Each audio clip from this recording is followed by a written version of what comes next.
All right, we're good to go, Mr. Chair.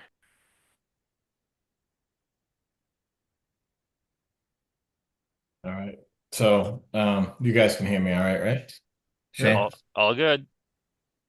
All right. So it's Wednesday, June 3rd, 2026 at 6:30 p.m. and we have quorum of the planning board, so I'll call the Bridgewater Planning Board to order. I'll just read a quick summary of the meeting tonight because this meeting is being held via Zoom, remote. There is no in-person attendance of members of the public permitted this evening, but every effort will be made to ensure that the public can adequately access the proceedings in real time. The meeting is being recorded, and within 48 hours, we will post a link of the recording on the town's website and/or other town social media pages. The following members are here this evening for the planning board. I'm Patrick Driscoll, the chair. Mr. Michael McDonald, the vice chair. Mr. Stephen Geller. Mr. Tom Pratty. Mr. Dan Greenberg.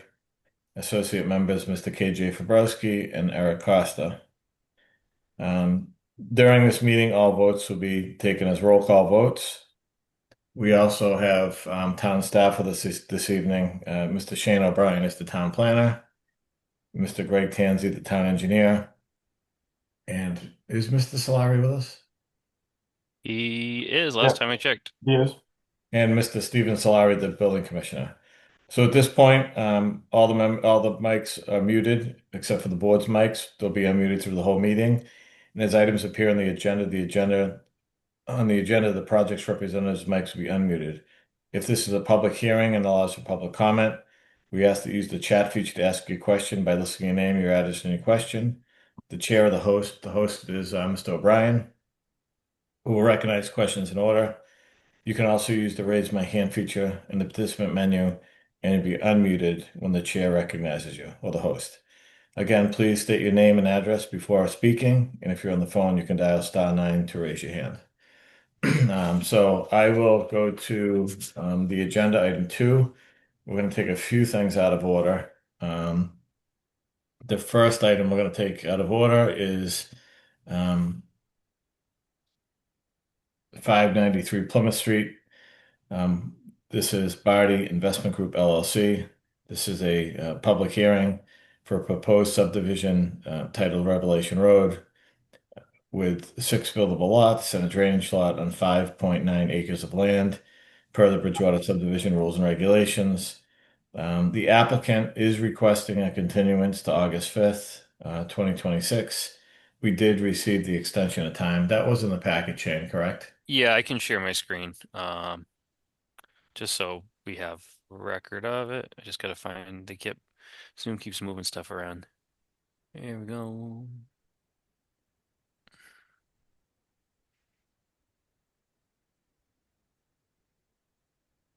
So as you can see, Shane, aren't they, weren't we waiting on our form as well? Don't we need a form filled out, an extension of time form? Yeah, I believe they did provide one. So you'll just have to sign it, Mr. Chair. Oh, they did sign it. Yeah, they did. So this has been before us since when?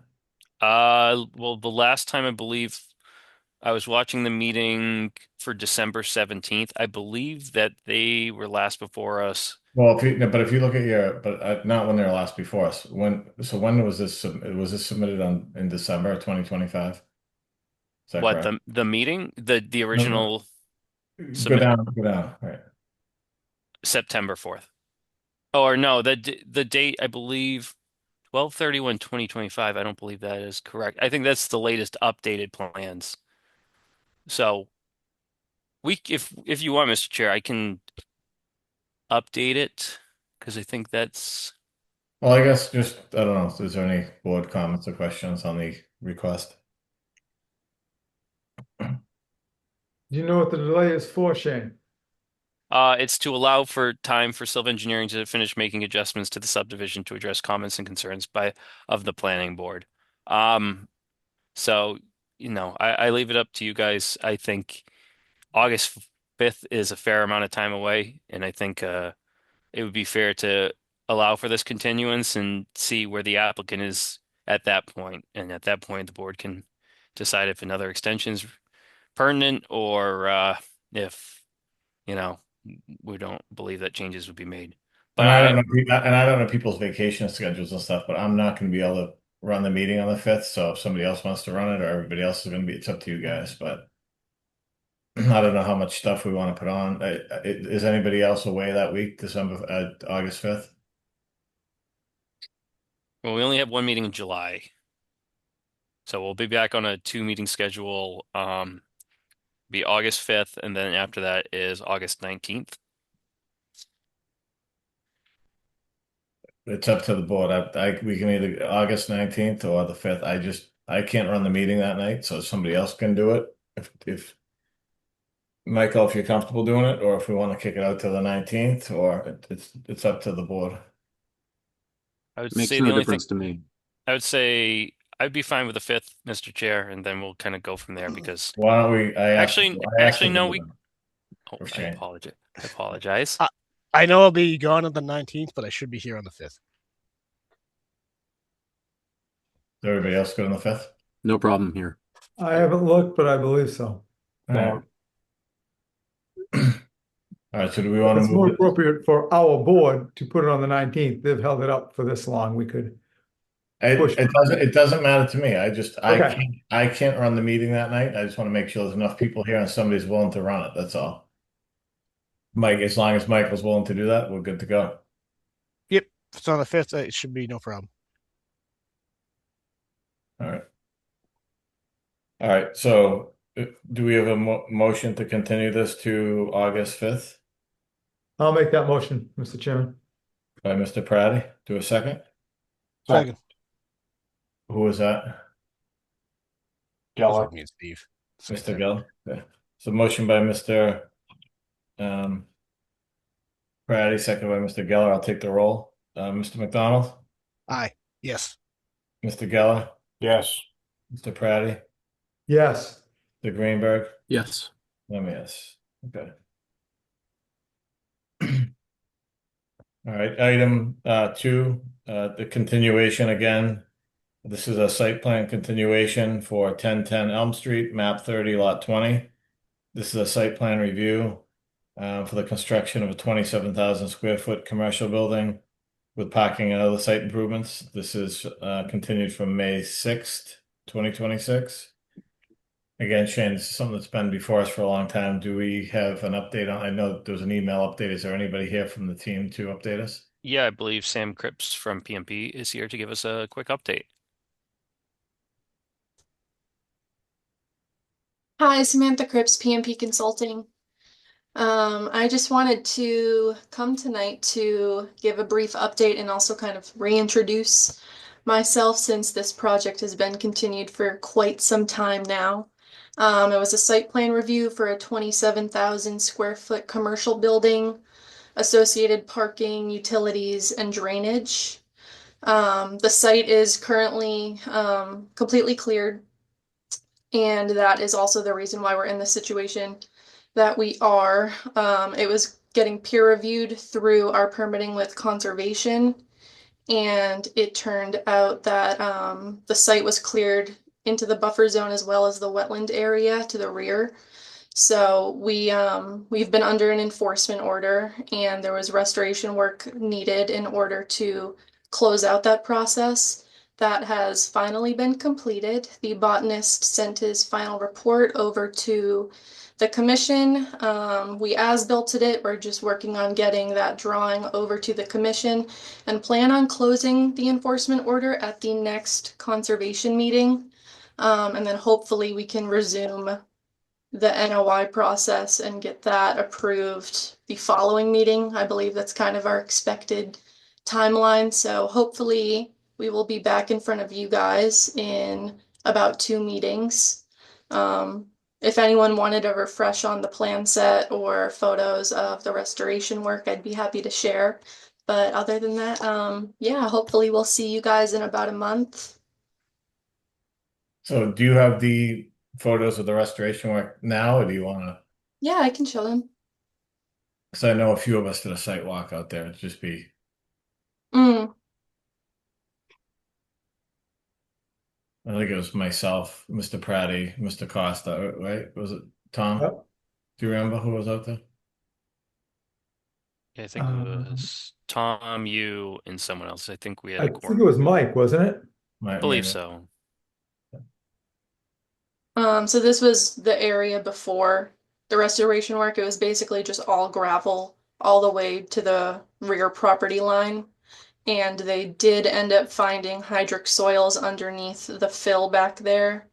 So they excavated it all out and replaced it with a certain, I forget the loam spec that they put in there, but there's all new plantings and a nice slope to kind of buffer where the proposed drainage area will be. There'll be like a nice berm separating the drainage basin and this new restoration area.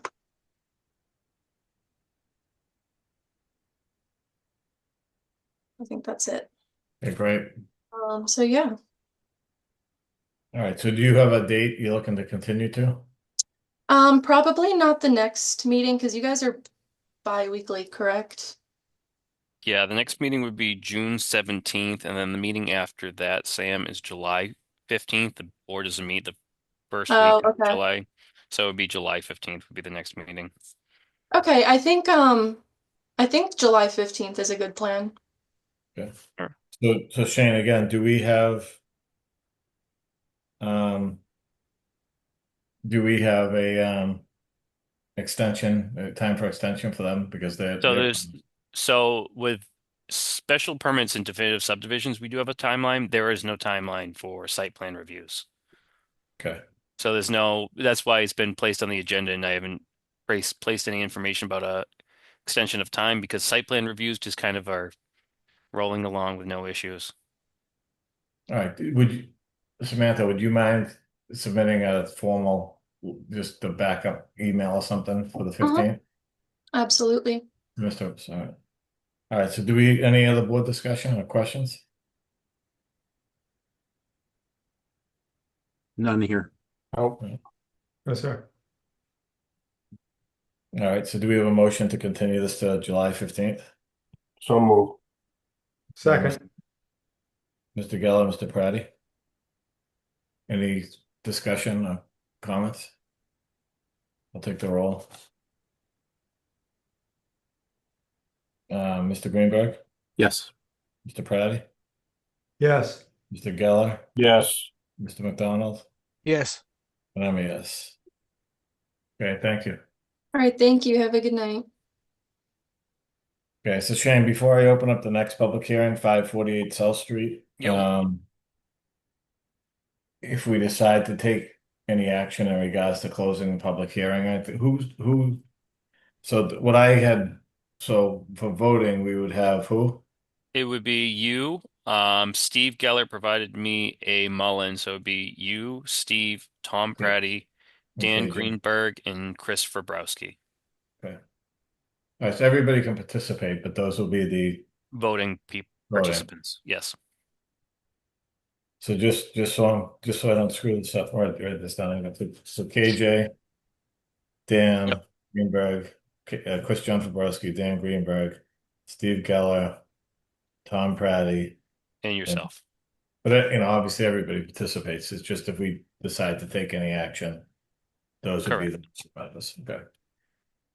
And we do have a Mullen for Mr. Geller, correct? Yeah, and then 2 meetings ago, I believe Tom did a Mullen as well. Okay. All right. So next item on this, item 2 is 548 South Street, map 61, lot 121. This is a Bridgewater subdivision. This is under the Bridgewater subdivision rules and regulations for approval of a 4-lot subdivision with requested waivers. This was continued from May 20th.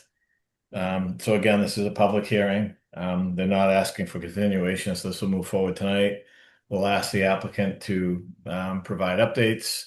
Then the board can ask questions and make comments and confer with staff on it, and then we'll open it for public comment. If you wish to speak, again, just state your name and address for the record before speaking. And I'll just note for the record that we did receive additional public correspondence on this.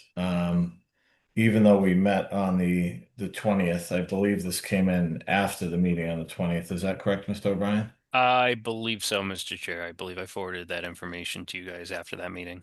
Right. So it's regarding Title V and roadway concerns. So hopefully the board saw that. And we received a fourth review from Mr. Tansey as well, and some updated plans from Silver Engineering. So if the applicant is here, I would like to present. Good evening. Larry Silva from Silver Engineering, and Rebecca Baptista is here also. I don't know if you want to share, Shane, if Rebecca can have the screen, if that's possible. So since the last meeting, or including what came out of that meeting, there were a number of items that we addressed. And what I'd like to do is sort of tick through those and then open it up for whatever comments you might have with regard to that. The first item was regarding the request we had for a waiver to release the existing lot, which is now identified as Lot 4 per one of the comments. And so we've taken out that waiver request. We understand the board's position of having that tied to the subdivision, and that the roadway would have to be constructed to a certain point in order to ask for that to be released. But it's released in the sense that it would not be tied to the remaining project, but it's an occupied house, so it's not released for construction in that sense, but released so it's still it's going to still be tethered to the subdivision through the process here. The second one was there was some discussion about the location of the entrance of the road and its proximity to the road across South Drive. We've included a waiver request for the alignment of Moxie Way across from South Drive, but the roads are opposite each other with the center lines that geometrically are as close as possible to each other that as can be expected. I don't see this as really falling within the regulation, which talks about 125-foot separation between center lines and roadways.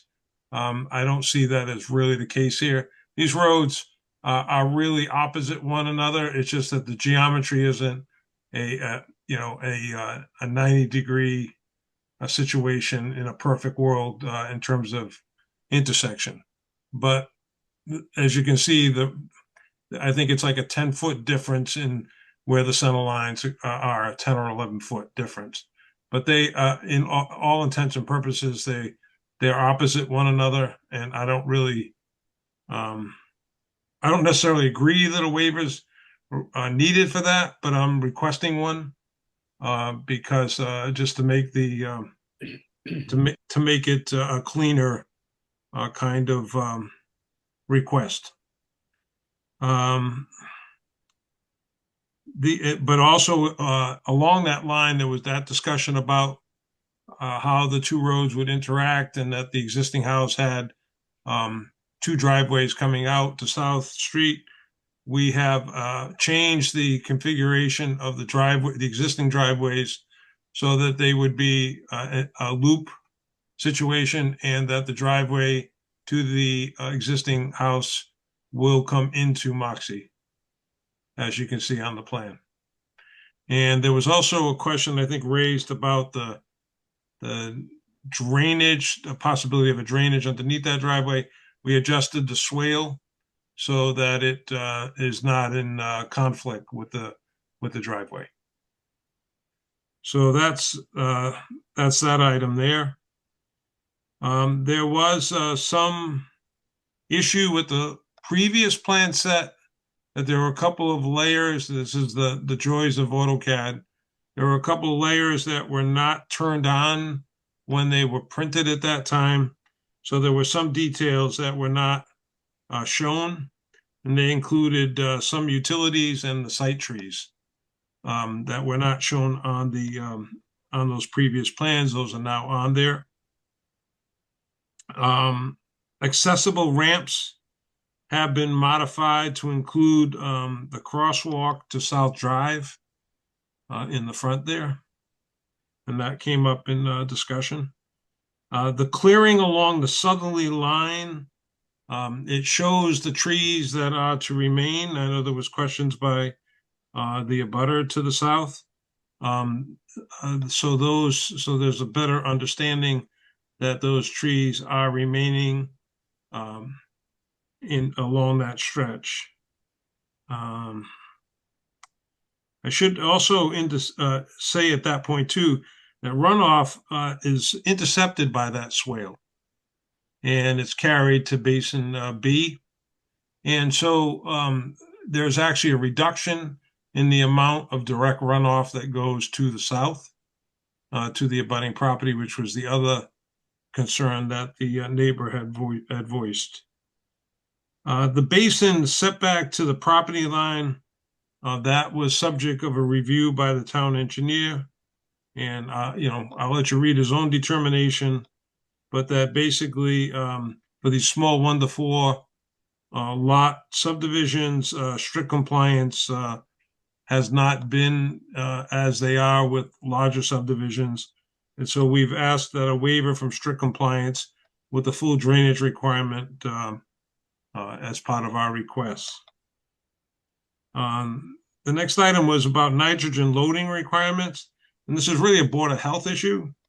But just for the record here, the nitrogen loading requirements for the 3 lots that will utilize septic systems, at least today they will.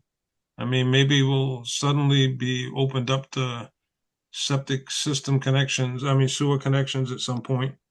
But that they do meet the requirements to support 4-bedroom home designs. But that's a Board of Health issue. But I'm just letting you know that we have sufficient land to support that without going off-site to find nitrogen loading land or to do other things like nitrogen reduction systems that might make it less. We don't need to. That we have sufficient area for that. The roadway design has been done in accordance with the regulations for subdivisions of 1 to 4 lots. The fire department did review and approve the roadway layout. The hydrant was located closer to the pavement per their request.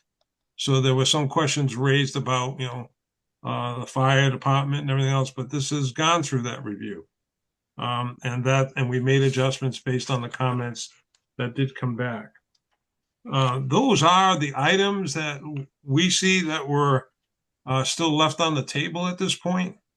And, based on that, we're respectfully requesting that, that the board approve the project and grant the minor waivers that we've asked for in order to move this project forward. And with that, I'd answer whatever questions that you might have. Larry, so this plan shows the new hydrant location? That is correct. Yes. Rebecca's going to hone right in on it. It was over here in a hydrant easement. It's been removed. Yeah. The hydrant easement, and it's over here. And You even see though it's within the cul-de-sac layout. Yep. Even though it's down a couple feet in elevation, they're okay with it being down there off the edge. Yeah. Okay. Larry, on the fire department's letter, in response, he said something in regards to, and I'm paraphrasing, but the hammerhead is fine as long as it allows the fire truck enough room to turn. So I can't make that calculation. I'm sure you have. Does it allow one of the larger trucks ability to turn freely in that hammerhead? It allows for it to make a turn back out and have to return. Is it the best situation, and will they put the fire truck in that hammerhead. My doubts are that they will actually put it in the hammerhead. They will position it somewhere on the road and then back it back out of the road in this situation. This is not a heavy geometry in terms or a long length Right. for wherever you have to fight a fire from. They would bring it up so that they were in access to the hydrant and go from there. I don't think the goal of these hammerheads were ever to have their largest truck go into the hammerhead and make a U-turn in the hammerhead. That's not what these were designed for. And remember, this layout is what the subdivision regulations call for. This isn't something Silver Engineering made up. This is what the design Understood. is from the Sure. regulations. Okay, thank you. Larry, are you going to have an association for all 4 lots for the maintenance? It's a requirement of the full lot subdivision. Yeah, which is they will have that because that's what's required. I have to say that I agree that it meets the requirements of the smaller road. I don't really like the 16-foot wide driveways, but I understand that regulations allows it. So I agree with you. I think a fire truck is just going to pull in straight, and then if he ever had to, they just back out. Right.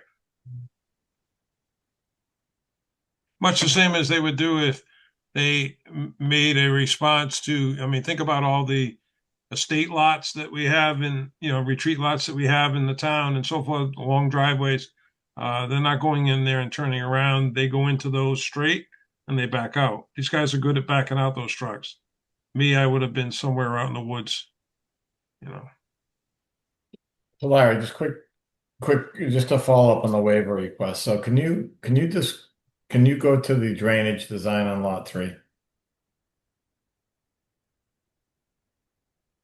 So can you explain how the water from the subdivision is that drainage basin on lot 3 taking drainage from the roadway? Where is that taking water from? And how is the water getting there? The water exits from Basin B. No, that water on lot 3 does not come from the No, subdivision. not from, you told me he asked about the subdivision.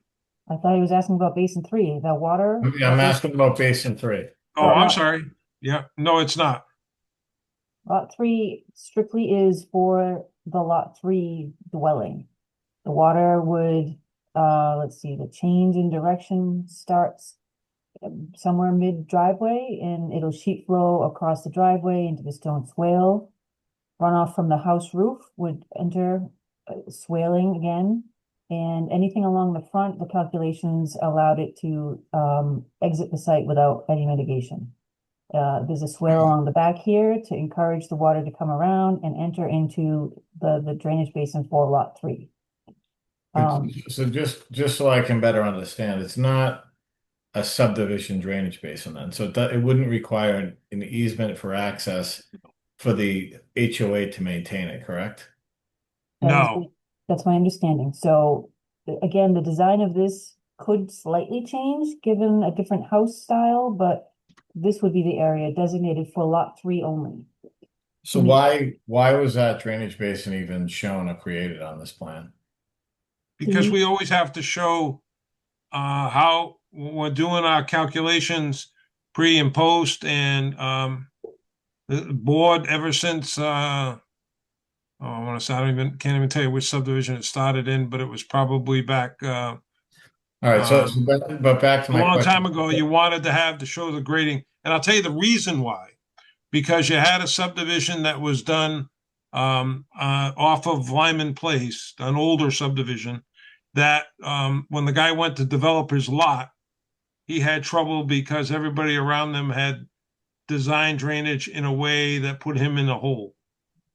And he wasn't able to do it. So after that, the board started to require that we have to show, we may not have the exact house, but we show how the intent is for grading on the lots. And that's why it's on here. So I guess back to my question. So it is necessary to meet the requirements for drainage of the subdivision, correct? No. It's needed to meet the requirements for the development of lot 3. So if lot 3 were to stay in its natural state and not be developed, It doesn't have to be there then. drainage basin 3 does not need to be constructed. That's correct. And it's really just picking up water from the impervious, From the driveway, locus of basically. lot 3, yeah. So would that even count as a drainage basin for subdivision purposes? Shane or Greg? Well, I wouldn't say for subdivision purposes. It's essentially they're kind of developing a personal basin in that sense. Right, and I don't like to grant waivers on drainage basins in proximity to lot lines because they can be disrupt, But if this is not a subdivision basin, and this is basically to comply with Concom and drainage for that lot. And if so when the roadway is constructed, right?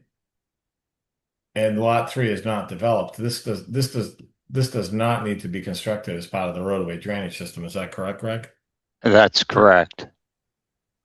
So if lot 3 is eliminated and not built on for a long time, lot 3 has nothing to do, and that drainage basin has nothing to do with the roadway drainage, correct? That's correct. So this is more of a grading plan for lot 3 than it is a basin, right? Right. Yes. Yeah, I think it's more beneficial for the sake of when someone produces something for an NOI or Well, I mean, because drainage basins like this, though, would typically have to have their own access and everything else. But this is more, and this is a question I asked last time, but this is more of a grading plan for lot 3 than it is a drainage basin for Moxie Way, correct? Yeah, the basin is mitigating runoff from the development on lot 3. The Moxie Wave Road So what's the does difference? not get into that What's the difference between this and like a lot line swale that we've allowed before, right on the lot line? Really none, right? Yeah, in many cases, I'd say that's correct. And I'm not trying to beat a dead horse, but is this more of a grading plan for lot 3, or is this a drainage basin for the street, for the subdivision? Well, the drainage basin doesn't receive any runoff generated by Moxie Way. It receives runoff generated by the driveway going to the dwelling on lot 3. Okay.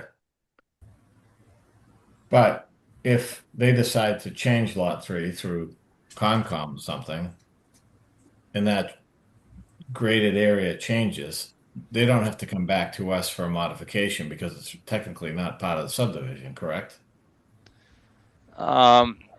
Yeah, but they should demonstrate to the Conservation Commission that the development on lot 3 is not going to have an adverse impact downstream. Yeah, because typically what we would have for language, Pat, is that we'd require an as-built plan for each of these lots, as well as you're going to get a septic plan as well too. Right. I guess what I'm trying to say is, in the past, we've required people to have the certain dimensions around the basin, access to the basin, if it's part of a subdivision as an HOA plan. But in my mind, this is not a subdivision drainage basin. This is basically a grading plan for lot 3 to deal with the water on lot 3. More like a in-ground pool. No, it's more so like a ditch designed specifically for that house.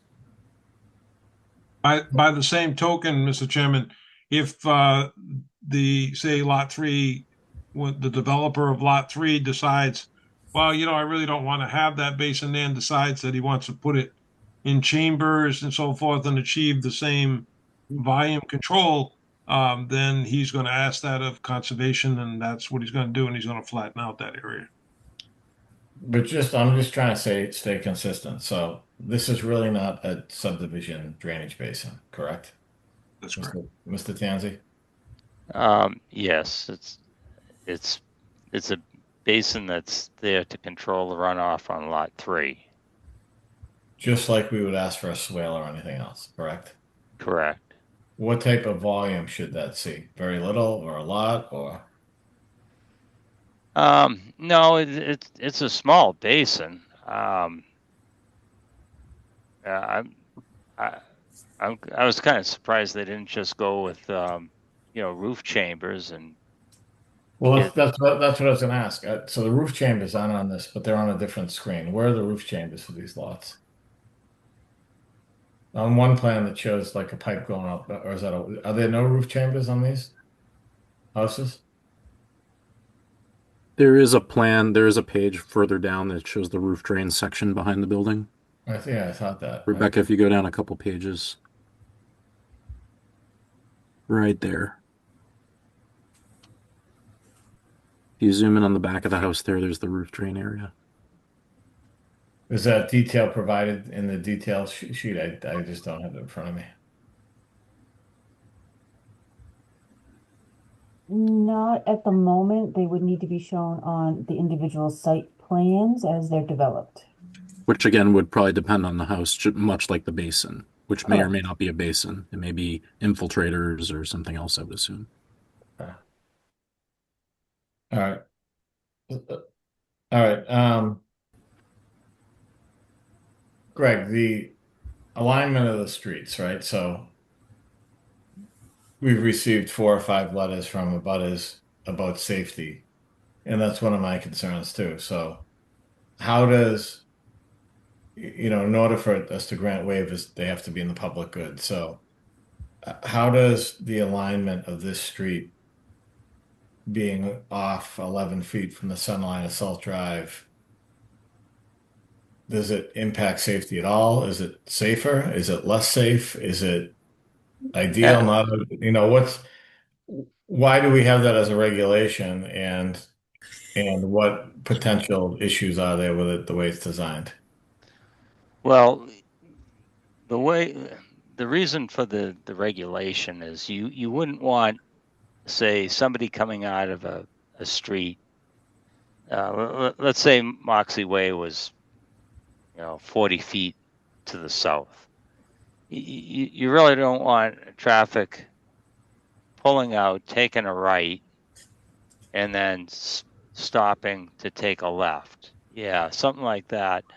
That's the intent of the bylaw, because a traffic pattern like that could be disruptive. It could be somewhat deceiving or confusing in nature. It creates a pattern of traffic that has that weaving association with it. But where Moxie Way is right now in the alignment, traffic could shoot straight across without making that weaving motion, and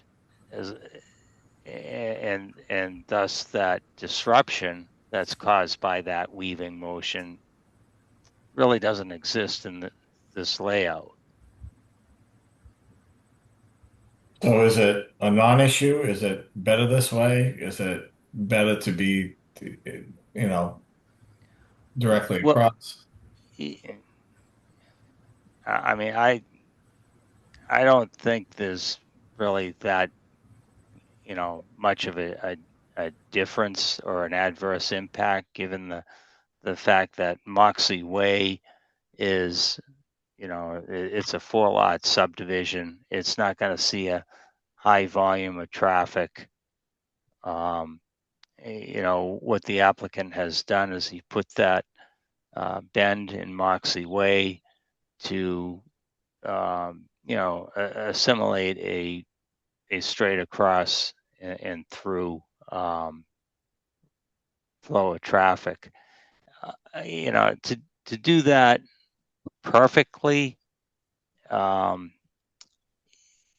when you're dealing with an existing road, it's very hard to do. As you can see, South Drive is not perpendicular to South Street, and even if there was more room on the subdivision, it would, to have it directly go across, you'd have to basically extend the right of way of South Street through across of South Drive through across South Street to have a perfect, throughway traffic. But given the nature of the subdivision, I really don't see it being that much of an issue. Okay.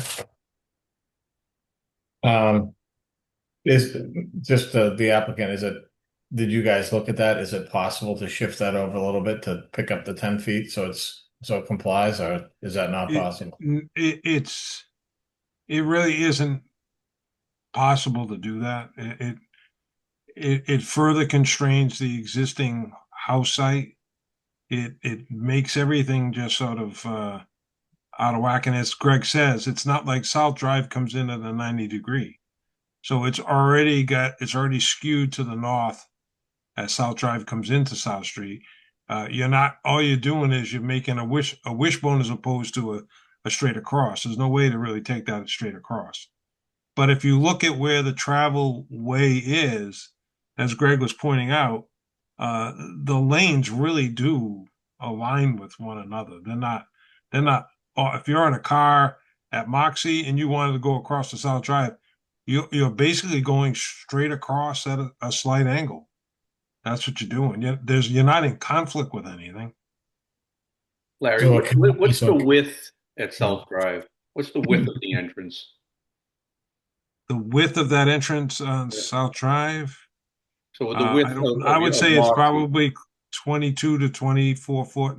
So you're going to go from 16 to 24. You're going to open up at that South Drive, South Street.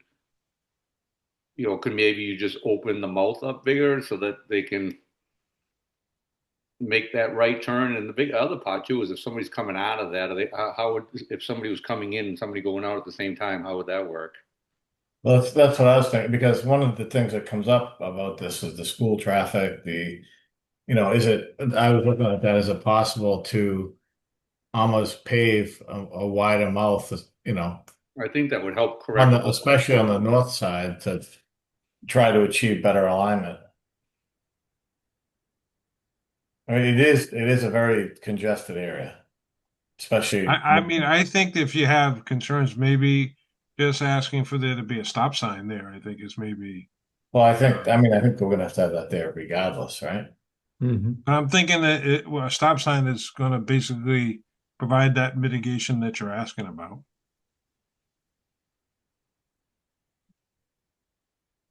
And we've also got, as you can see, there's a crosswalk that was adjusted also, Rebecca.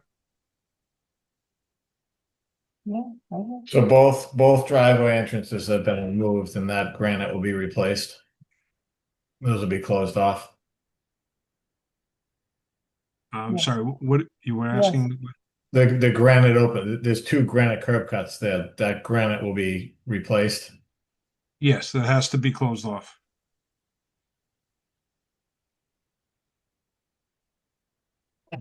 would it be hard to open the mouth wider, Larry? To bring it to maybe 26 feet or something at the road to give the people more room? You're saying like increase the radius on that side? Just the radius. I mean, I understand the 16 feet ain't going to change, but like the radius would allow, would help you line up better with South Drive, but it would also, my thing is, quite frankly, if somebody was coming in and somebody's going out, it's challenging at 16 feet. You know what I mean? So are you saying the radius Yeah, just open it up in to itself neighborhoods. is going to widen it.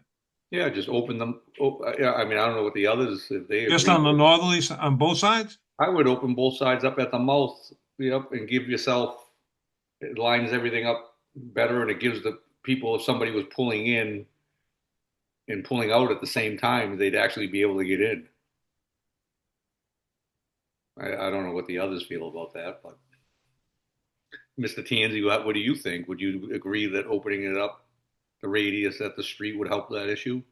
Yeah, I think if the pavement radius was opened up a bit, as long as it stayed within the right of way, I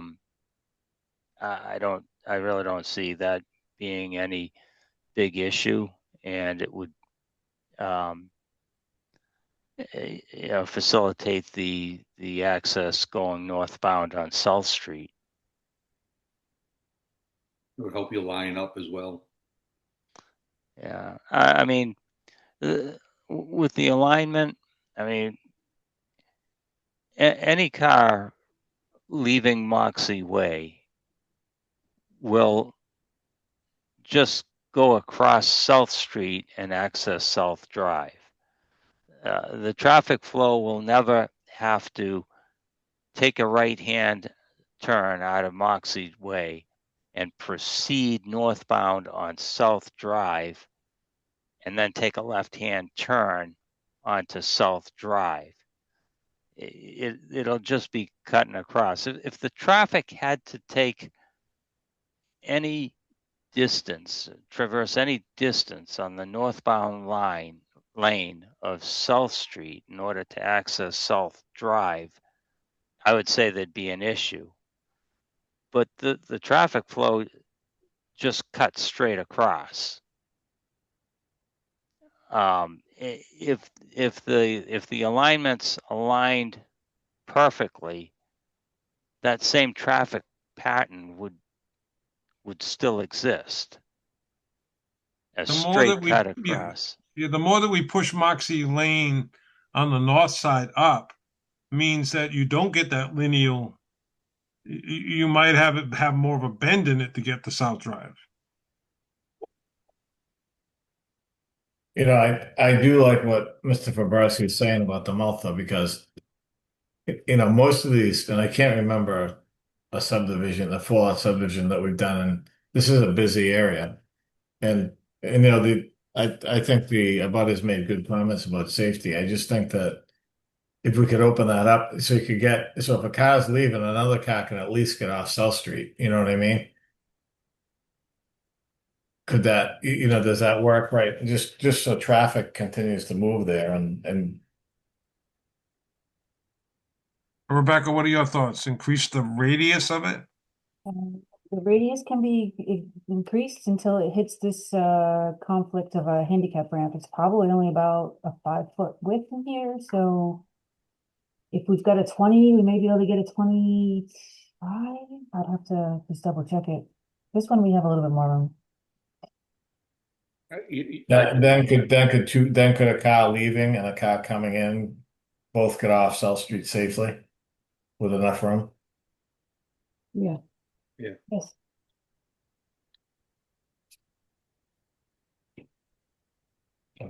I mean, that's fine. I mean, if I would suggest that if you could grant the waiver with the stipulation that with the radiuses will be increased to the maximum possible and at the entrance, subject to, Greg reviewing it.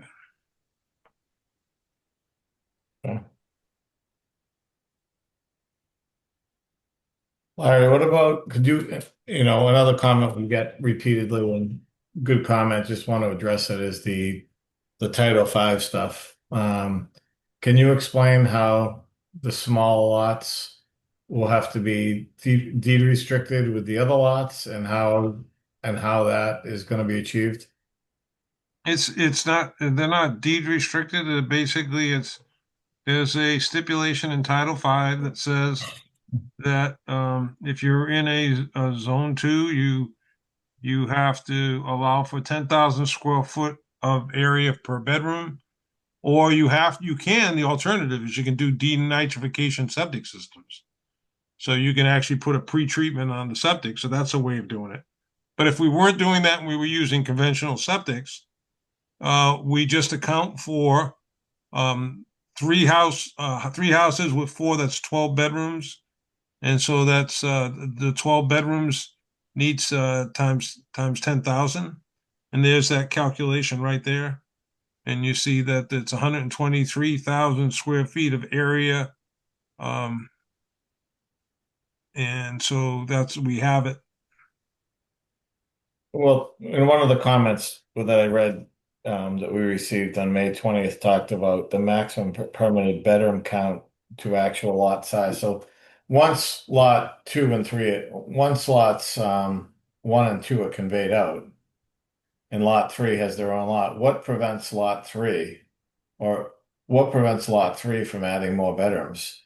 What if lot 3 is a standalone lot and there's no restriction on it? It has a restriction on it. What would there, so that was my question. So you're going to put a deed restriction or a nitrogen loading? It is part of the HOA, that restriction is in there. That restriction lays it out. I have 2 subdivisions that we did in West Bridgewater that are on septic systems. They both have an excess of 20 lots on each one. And there are stipulations in that HOA which limits the number of bedrooms or occupancy, actually people that are on each one of those properties, because those systems in that case are designed to a certain capacity. So it becomes something that's in the HOA document, and they have to self-police it themselves. So what you're saying here is similar kind of thing, is that But I mean, lot 3's in it, and they got it, and they can't do any more. I've been involved in the past, and a nitrogen loading plan was put on the actual property, like a deed restriction. So I guess Well, it has to be. It would be put there too. The Board of Health would recognize the deed restriction plan, because we have to submit it as meaning the entire area of this subdivision is going to be the nitrogen restricted area, which the Board of Health will have on record for those septic systems. We've had other ones where zoning allowed for smaller lots. Summer Street's a good example. Zoning allowed for smaller lots, and you needed to have more area set aside in order to get to 4-bedroom designs. So there were parcels of land on an adjoining parcel of land that was set aside in order to compensate for that additional area that was needed. It's an accounting mechanism in order to make sure that you have enough, and that's what we would be doing. But you can see it's laid out here.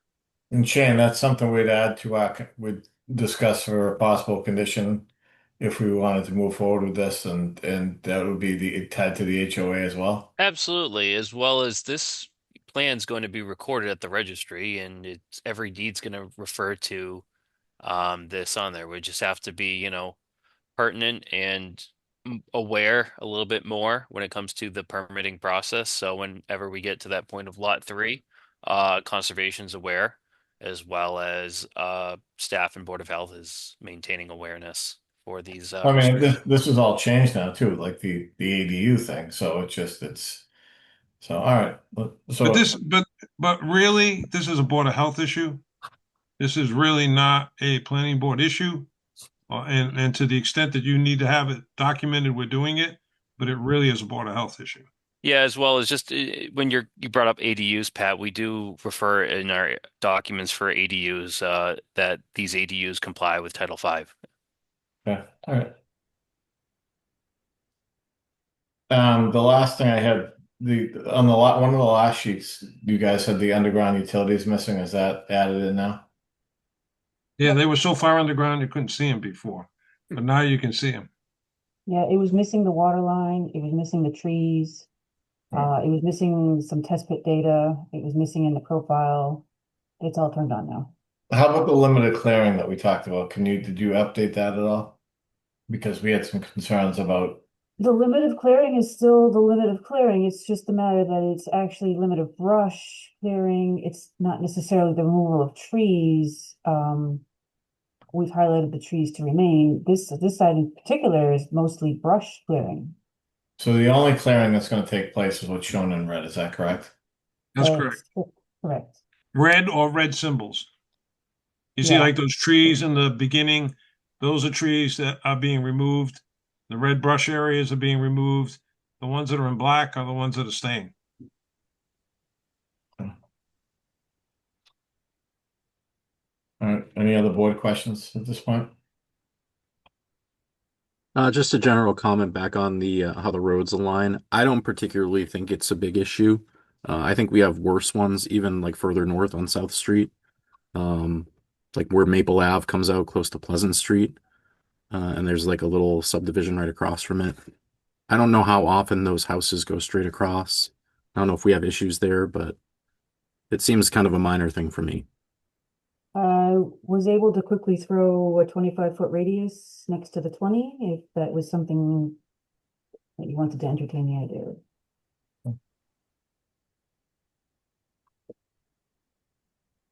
I think it would be a lot more helpful.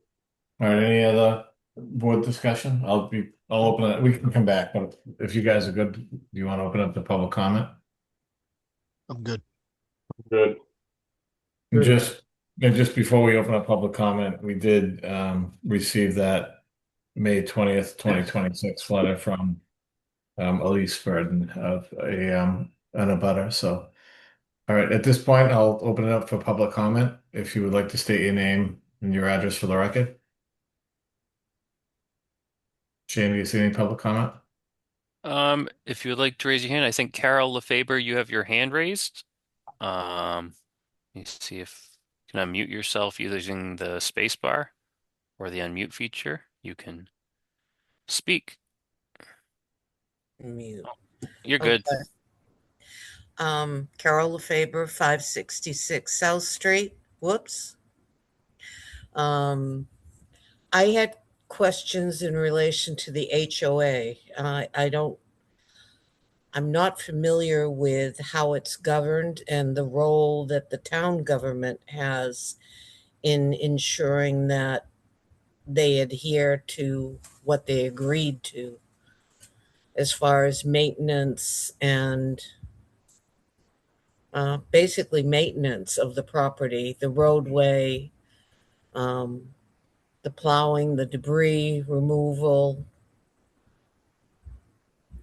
Does the HOA govern it, or does the town oversee that?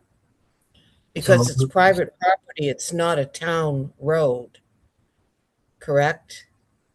Shane, do you want to take that or? Sure. Yeah, it would be primarily and completely maintained by the property owner. So it'd be the existing property owner, the existing house, as well as the three new property owners. They would be responsible for maintenance of the roadway.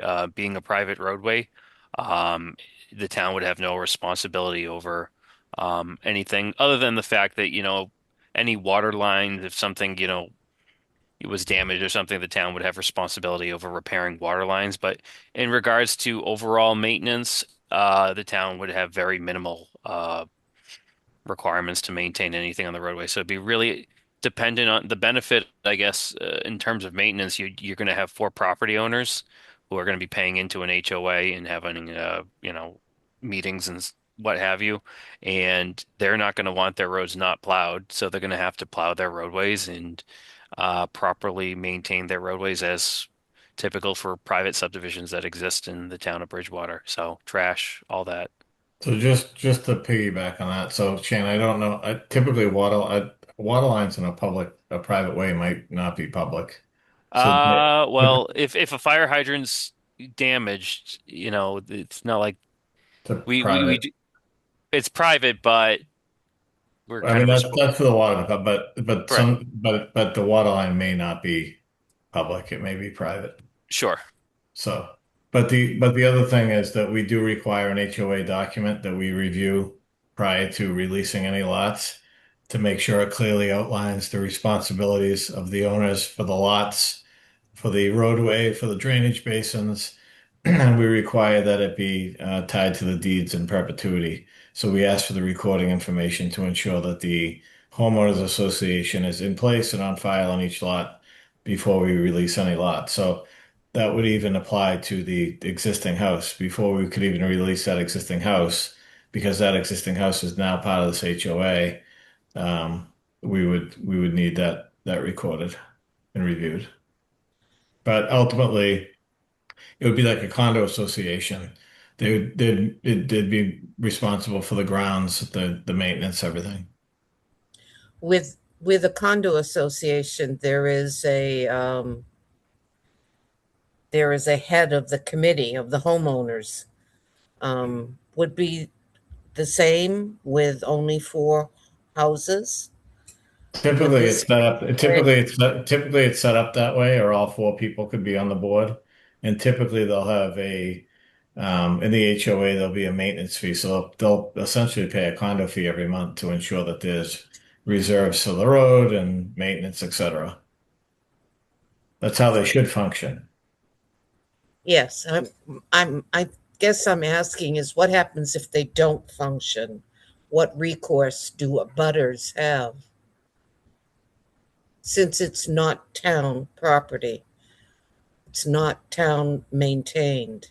I would say that the recourse from any perspective would be between you as a private property owner and that homeowners association in terms of any sort of legal dispute that you guys would have in terms of how it would affect your property.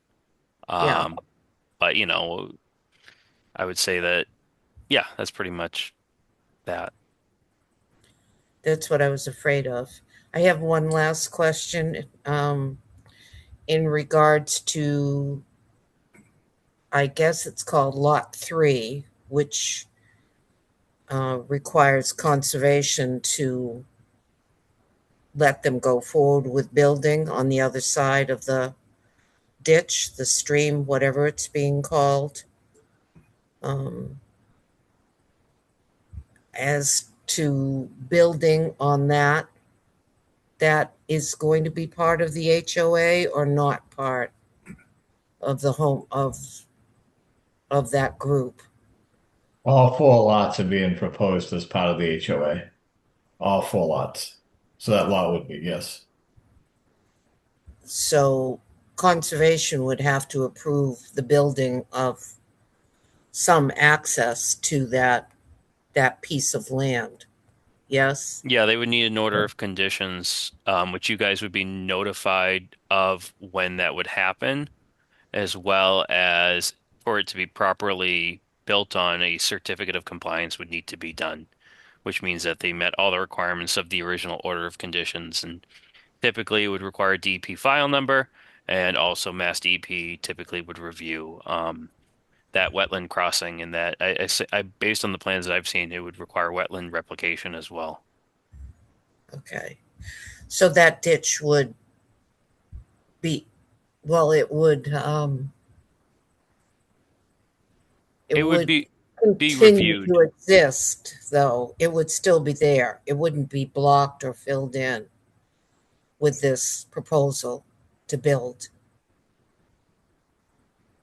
I wouldn't think so. I mean, that's a Concom issue, but I wouldn't think so, no. I realize that. That's why I was surprised to hear it being discussed. Yeah, I would assume that as well as part of this project, they need to be, and I think this was part of the Concom issue, is that the subdivision itself is a wetland issue, as well as Lot 3 is a wetland issue. However, all construction that would be completed for the roadway is still under that order of conditions. So they can't just say, we're going to build Lot 1 and 2 and dump all our dirt on Lot 3. Lot 3 being as problematic as it is, there still needs to be less work done over there too. So you're going to see a lot of work kind of situated toward more so Lot 1 and 2, whereas Lot 3 would probably just exist how it is currently for a fair amount of time until it's built on. Do we know where the neighborhood is with Concom right now? Mr. Silva? Rebecca? The conservation is waiting for planning board to finish their decision and conditions. It is on the next hearing, which is June 11th. They're waiting for us to to Yes. render a decision before they render a Concom decision? They were comfortable with the plans and the changes, but yes, they wanted to make sure that there was no other changes to, make a modification if needed, so. They were content, I was content waiting, they would made a vote last meeting, but I was content waiting until planning board. They felt comfortable, more comfortable. It was the planning board that actually instituted that sequencing as opposed to sort of parallel approvals. The planning board, if you go back, planning board started not allowing, well, I should say planning board. Yeah, the planning board. Ruley was not allowing for us to go forward with conservation on projects until planning board was finished. I almost think it should be the other way, but that's all right. Yeah. All right. I have one more question, if I Sure. may. It's mainly a comment. You were going back and forth about people coming out of the driveway, well, out of South Drive and going across to Moxie Way. I don't really see that being the problem. I see the turning onto South, either going north or south, from Moxie Way being an issue. Right now, during the school year, in front of our house and in front of 548, as well as the other 5 houses up to the driveway into the elementary school, it's a parking lot from about 8:45 until about 10 after 9. That's the traffic flow issue that exists, not people going across from Moxie Way to South Drive. You don't see that now. I see people turning around in the driveway on 548 from South Drive. People will do the U-turn because the driveway is a horseshoe shape. So they use that driveway a lot to reverse direction. But I don't see shooting straight across from Moxie Way to South Drive as an issue. Just a comment. Is there any other public comment at this point? Please raise your virtual hand or put your name in the chat.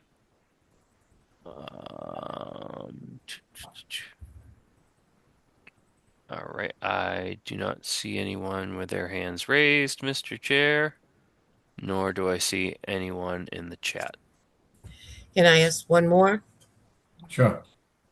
The trees that remain, I could not see your markings as to it being red or black. Are you saying that the large trees Rebecca, could you bring that up? exist now? Yes, certainly. There's two things. There's a planting plan for new trees, and then there's a tree preservation plan. So, which is which? The 5 large trees in black are to remain. Okay. I think there was a better one back, I think down one.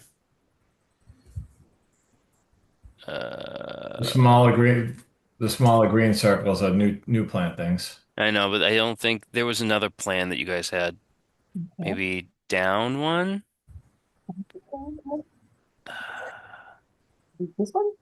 I could have sworn I saw that one. This one? Yes. Okay. So this shows what's removed. So some of these large trees will be removed, but Okay. these large trees right along the perimeter will be safe. No trees along the property line are to be removed. Okay. They are not to be removed? Not to be, But for clarification, brush will be removed. brush will be removed. Correct. Mr. Chair, maybe as a suggestion, is there a possibility of looking at some sort of tree protection or tree easement in that area? just so in the future that there could be protection of the trees or Yeah, something. we could consider that as a condition, yeah. Okay.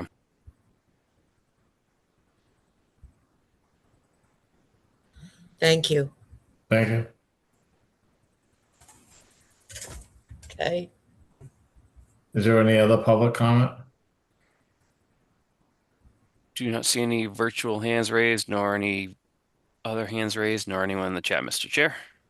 All right. Is there any more discussion or questions from the board? None here, Mr. Chair. None. Do we want to consider closing the public hearing and potentially have Shane work on some conditions based on tonight's meeting, or do we want to keep the public hearing open to the next meeting? What's the will of the board? So we can further discuss it. It's up to. What do you guys want to do? We can close the public hearing and ask Shane to work on a decision letter based on comments and feedback tonight to consider, or we can leave the public hearing open so we can have any last comments, but also have him do the decision letter for us as well. If we close the public hearing, we can't take any more public information. If we close the public hearing, we can't take any public, and we'll just go right into deliberation at the next meeting based on the decision letter he crafts. I think we can close it at this point. We do have a Shane. hand raised. You do. Go ahead. If you close it, without making a decision on that lot 3, will you be? We're not making any decision on lot 3. Lot 3 is proposed, but it has to go through Concom to become a buildable lot. But I thought it was Shane that said that Concom was waiting for planning to make their decision. Only for the road layout, am I correct? That would be for the roadway, for the Hammerhead roadway layout, not necessarily lot 3. So the way that the applicant had done it, I believe they received it's a notice of intent solely for the roadway, if I'm not mistaken. That's correct. So each of the lots that would be under conservation jurisdiction, definitely lot 3, whoever would be building there would have to go through conservation themselves. As well as there's a process too where we'll be holding those lots with the assumption of surety too. So for someone to get those lots released, they'd have to come before us. That's more of a a covenant sort of situation. But regarding building on that lot, they're going to have to produce a notice of intent through conservation, which you would be notified for, and then they would have to build it based on conservation review, as well as Mass DPs typically provide some comments on these matters as well. I was just concerned about the drainage as it applies to lot 3. There would be no further discussion then, as long as conservation says it's okay. Planning would no longer be involved. But that's a public hearing, and if that's modified, that's why I was asking the question, Shane. If that's modified, it would have to come back to us for modification. Is that correct? Correct. It would be some sort of minor modification to the subdivision, which was typical. We've had that a couple times. We have a project before us tonight that's done. Oh, wait a minute. That's why I was asking the question earlier. So is that a modification to the subdivision if that drainage basin has to be approved? I would say no, right? Oh, I'm sorry. The way that yeah, I'm viewing a drainage basin not necessarily as That's more of a grading plan for lot 3. So if correct. Concom changes that grading plan, it would not have to come back to us for modification. Similar to if someone were to, they're showing building boxes and they're showing houses on the plans, but those houses may not necessarily be the size and the information that we're getting typically for a subdivision is some partial elevations for some of these lots, just so it makes sense from a subdivision purpose. But ultimately, what's going to be built on is within the building boxes and dependent on each project. So to answer the question is lot 3 is going to be held there'll be a separate public hearing where the Conservation Commission will listen to abutters and concerns as well, and they'll decide if that can be built upon or not. So there will be additional hearings, yes. but Not not with the Yeah. planning board, no. not with the planning board meetings. It'll be a public meeting, it'll be a public hearing, just like this, but with the Conservation Commission. So you'll be able to speak and submit. Oh, I understand the conservation because I've met with them before. We've met with them before. But there'll be no further discussion with the planning board regarding lot 3, No, right? correct. Okay. Thank you. I'll make a motion to close the public hearing, Mr. Chairman. Okay, Mr. Praddy, do you have a second? Second. Mr. Greenberg? So any discussion? I guess I don't really see the utility in closing the. I mean, what does it really gain us by closing public comment before the next one? Is it going to save us like 30 seconds at the next meeting, and then we don't know if something else might come up during conservation? You know, I just don't see what we gain by closing it. If there's no new relevant information by the next meeting, we close a public hearing in a minute and get on to deliberations. Shane can draft the conditions regardless of whether we close it tonight. So I don't really see the reason to close it tonight. I mean, that's the risk. I mean, the risk is we can't discuss it with the public anymore or the applicant. So if the applicant wanted to make changes or something like that, we can't. So it's up to the board. I mean, Yeah, I just don't see what we gain by closing it. And it, like Pat said, that there is a risk that new information comes and we've already closed ourselves out. Mr. Chairman. Mr. Sola? I guess I would be in favor of closing the public hearing, but I also, I guess what I'm a little bit surprised at is that after closing the public hearing that you would not be voting on the subdivision tonight. I mean, having the conditions be something that's written next time, it's standard conditions, plus whatever you see is. Well, that's, I mean, sorry. with the 4-lot subdivision, we have to have the HOA, we have some other things we talked about tonight. I think it's up to the board if we want to deliberate or not. It's not up to, so we'll decide after this, we deliberate or continue it. So, I mean, it just seems it's a lot harder to do a 1 to 4 lot subdivision than it is to do a big commercial development on Bedford Street. Just an observation, that's all. All right, so do we have a motion to close the public hearing? We have a second to close the public hearing. And we heard from Mr. McDonald. Do we still want to move forward with that motion?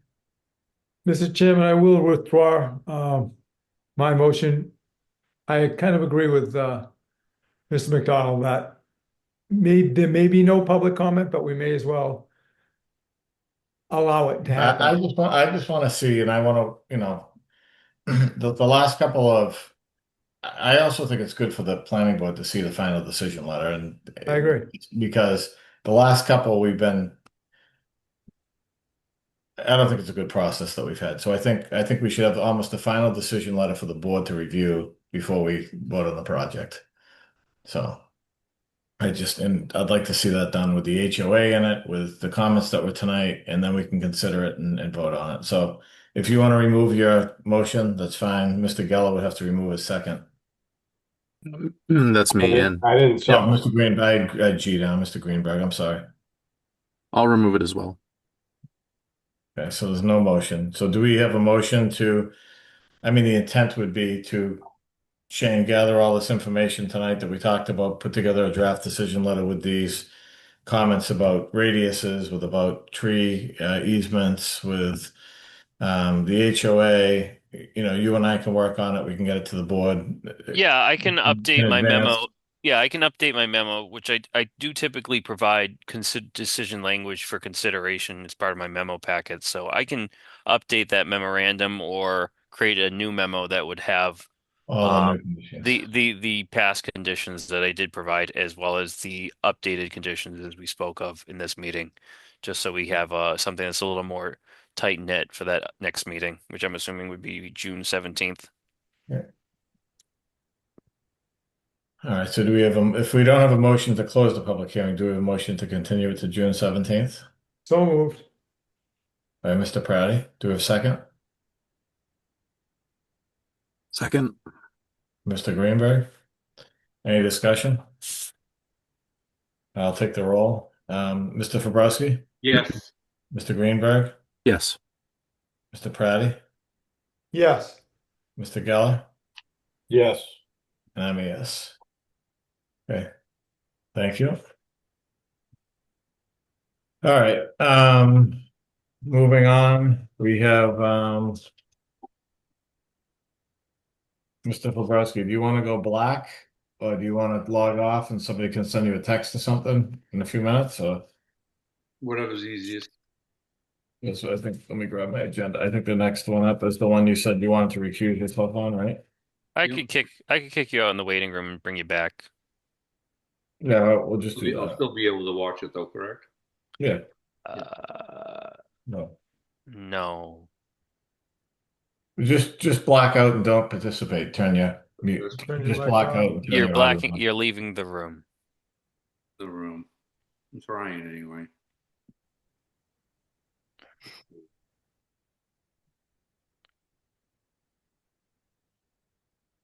Okay, so we'll continue on. And thank you, everybody. Sorry for the delay. Mr. Fabrowski disclosed that he had a conflict on this one, so he's not going to participate. So going on to why do I have the wrong agenda in front of me? Going on to item 3, we have a minor modification request for indetermination of a minor modification for 680 Bedford Street. This is an approval for November 20. This approval was on November 20th, 2024. So Shane, we did receive an application. I saw it wasn't signed. Did we receive the $300 fee for a minor? We did receive the fee. Okay. And this is basically to determine if what they're proposing is minor in nature, correct? That is correct.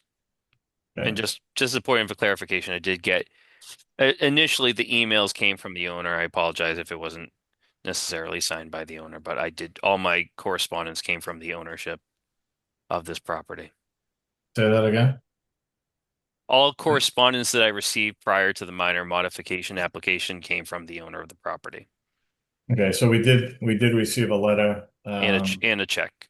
on May 26, 2026 from Grady Consulting LLC asking for a minor modification. So if they're here and would like to present. Sure. Good evening, everyone. And I know it's not a public hearing, but we will still allow for public comment and whatnot. Sure. I'm Kevin Grady from Grady Consulting. I'm representing the applicant and here with Ken Bernard, one of the owners. We presented this plan as you indicated a couple years ago. It's under construction. The changes that are being proposed are. Do you want to share your screen, Sarah? Yeah, sure. You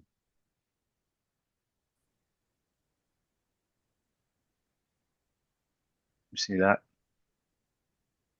Yeah, if you could blow that up a little bit, that'd be good. Yeah. So it's a couple of buildings, parking lot, driveway project. The applicant received approval a few years ago. No changes to the building locations, size, elevations, anything. The parking lot's proposed to be the exact same.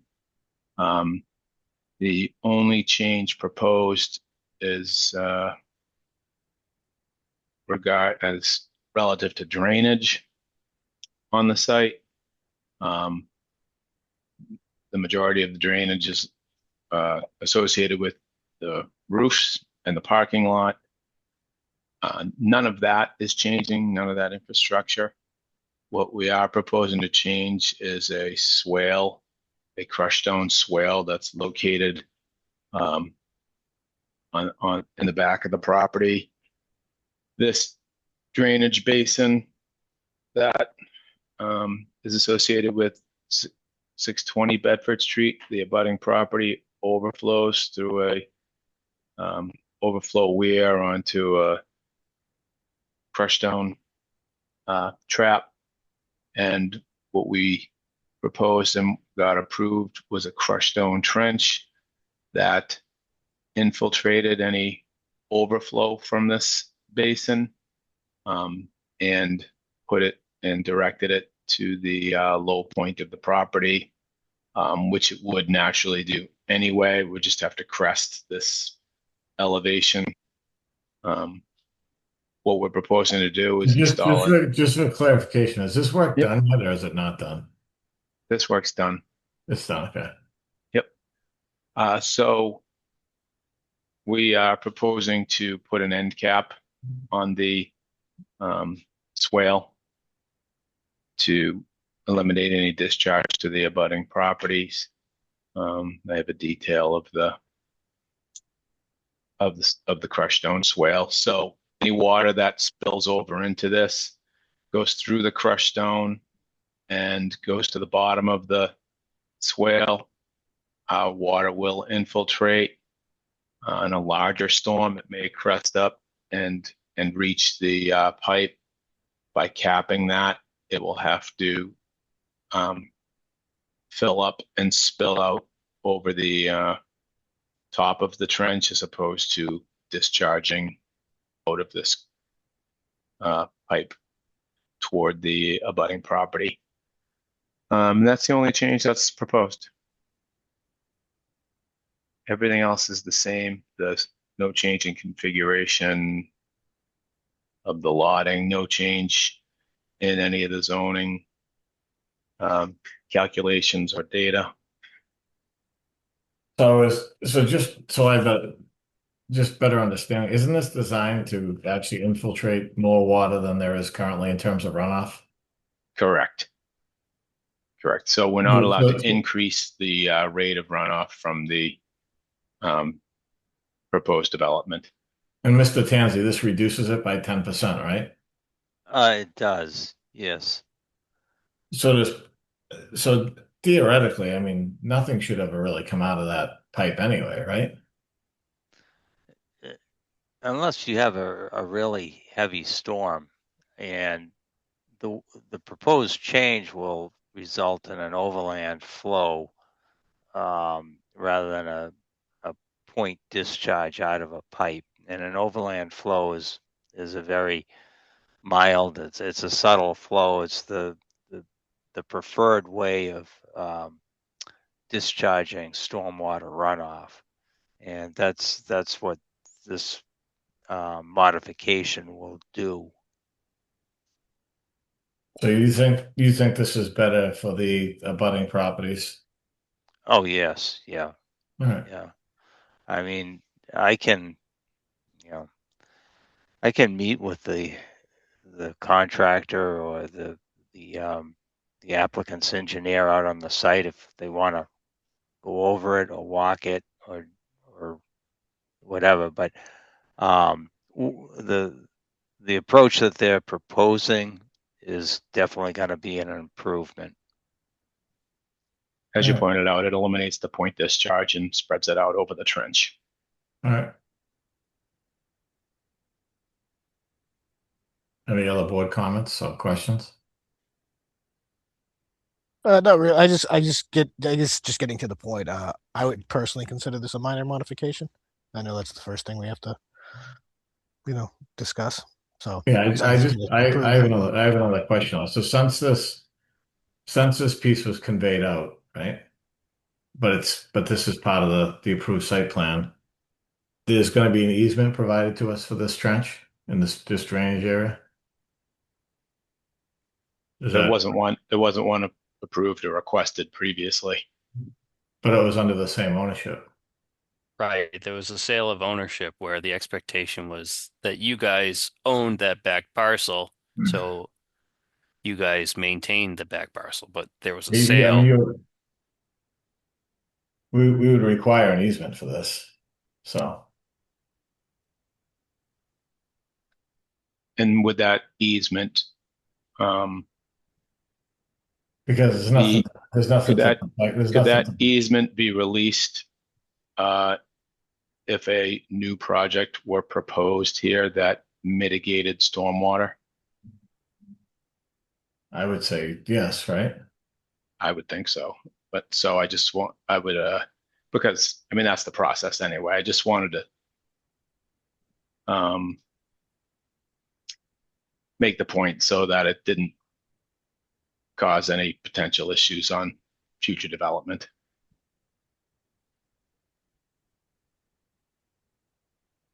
No, And I think, I would want to note that in any sort of easement.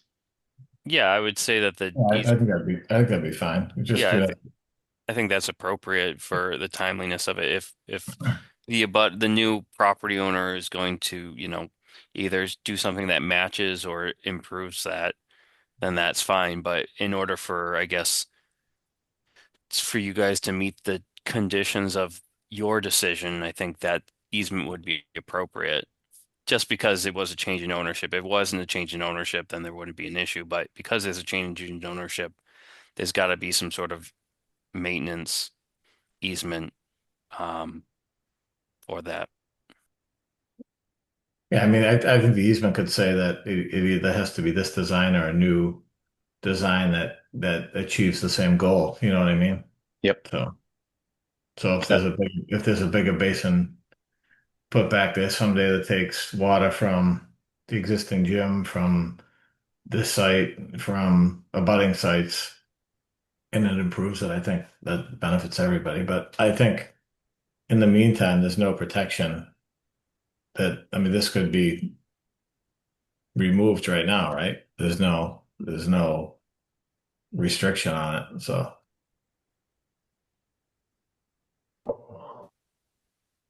I mean, I don't know that I can argue this, and I don't. So it is what it is.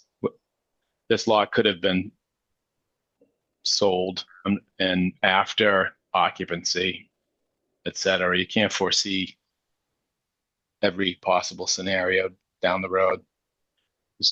This was approved without the easement.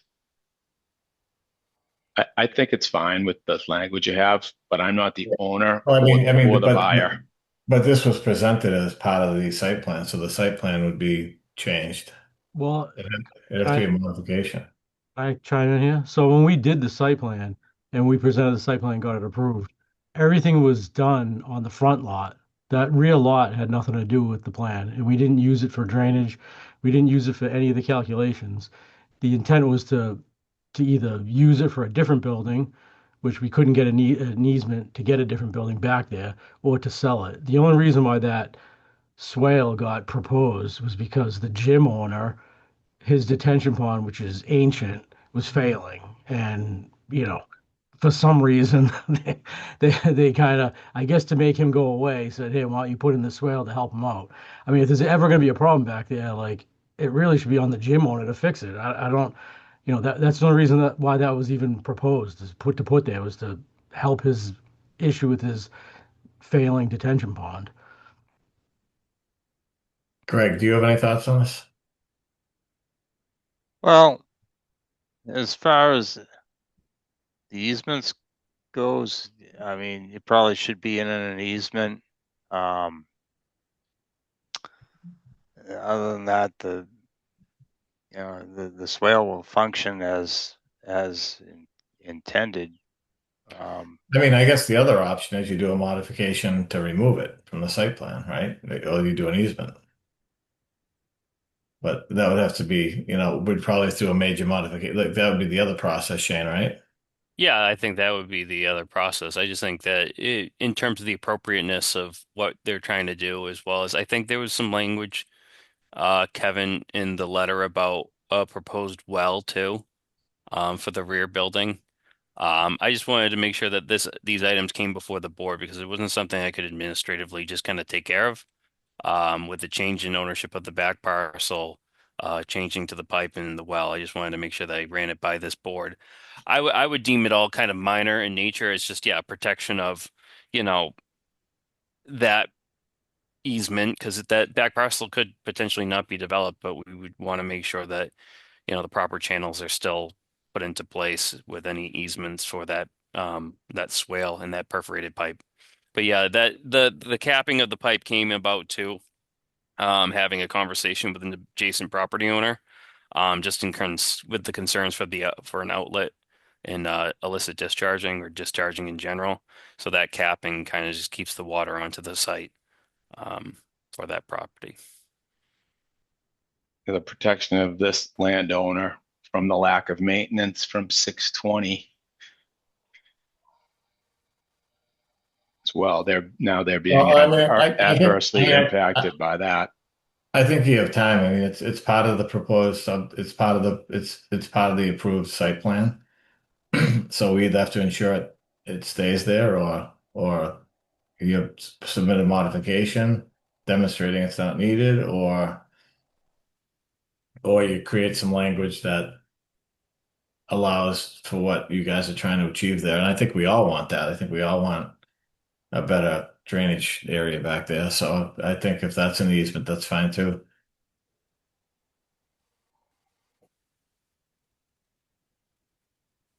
Chris, do you have any comment on that? I don't think the easement's a big deal, but with the language we're proposing. No, just, I guess That- among who the easement is for and who is going to be the- Right. I can't grant an easement on a property that I don't own. Yeah, you don't own. Yep.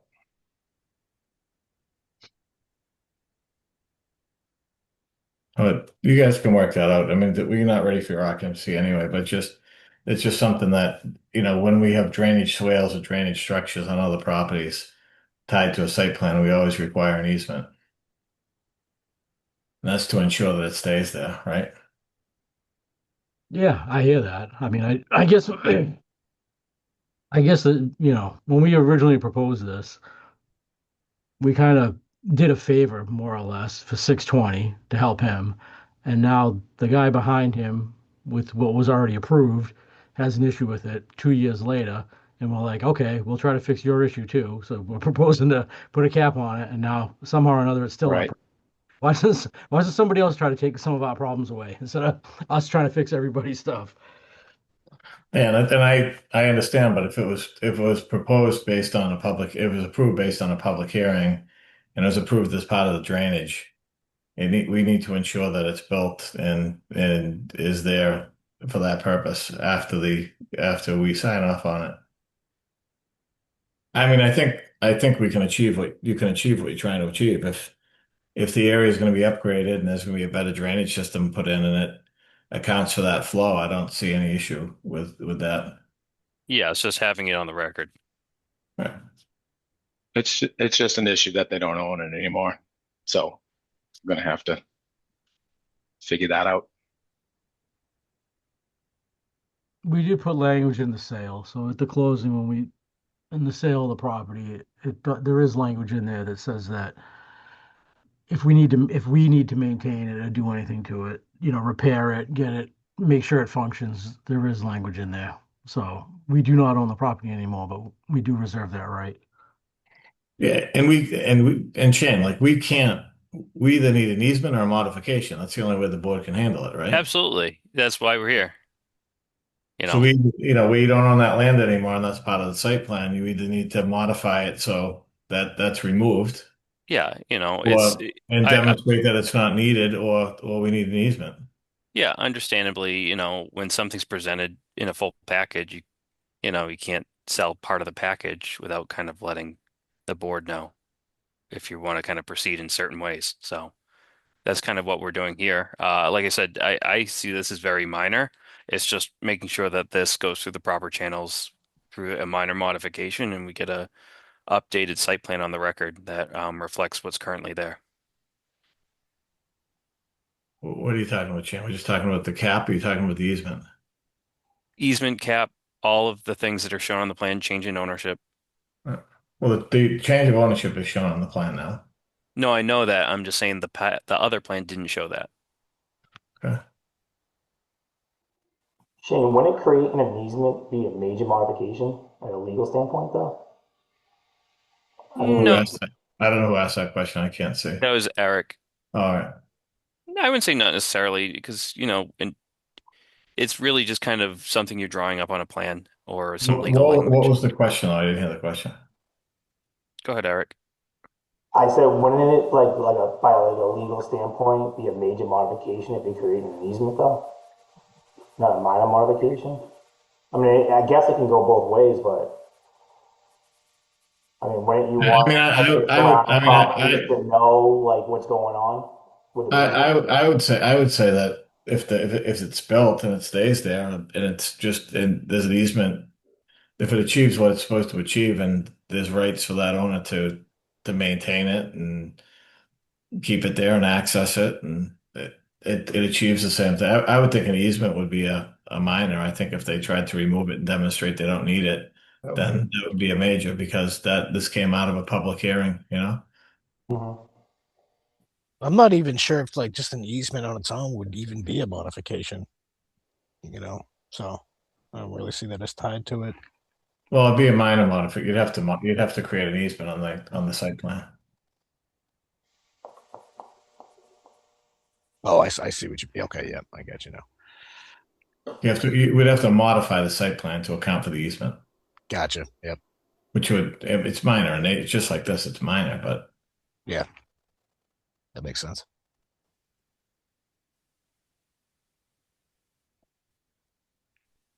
So what we have before us, though, is this cap. So we have a minor modification for the cap, right? Is that but do we want to vote or make a motion on that? Well, Mr. Chair, you did make a comment about public comment. Oh, I'm sorry. I'm sorry. All right, so I will open it up for public comments. Any public comment on it?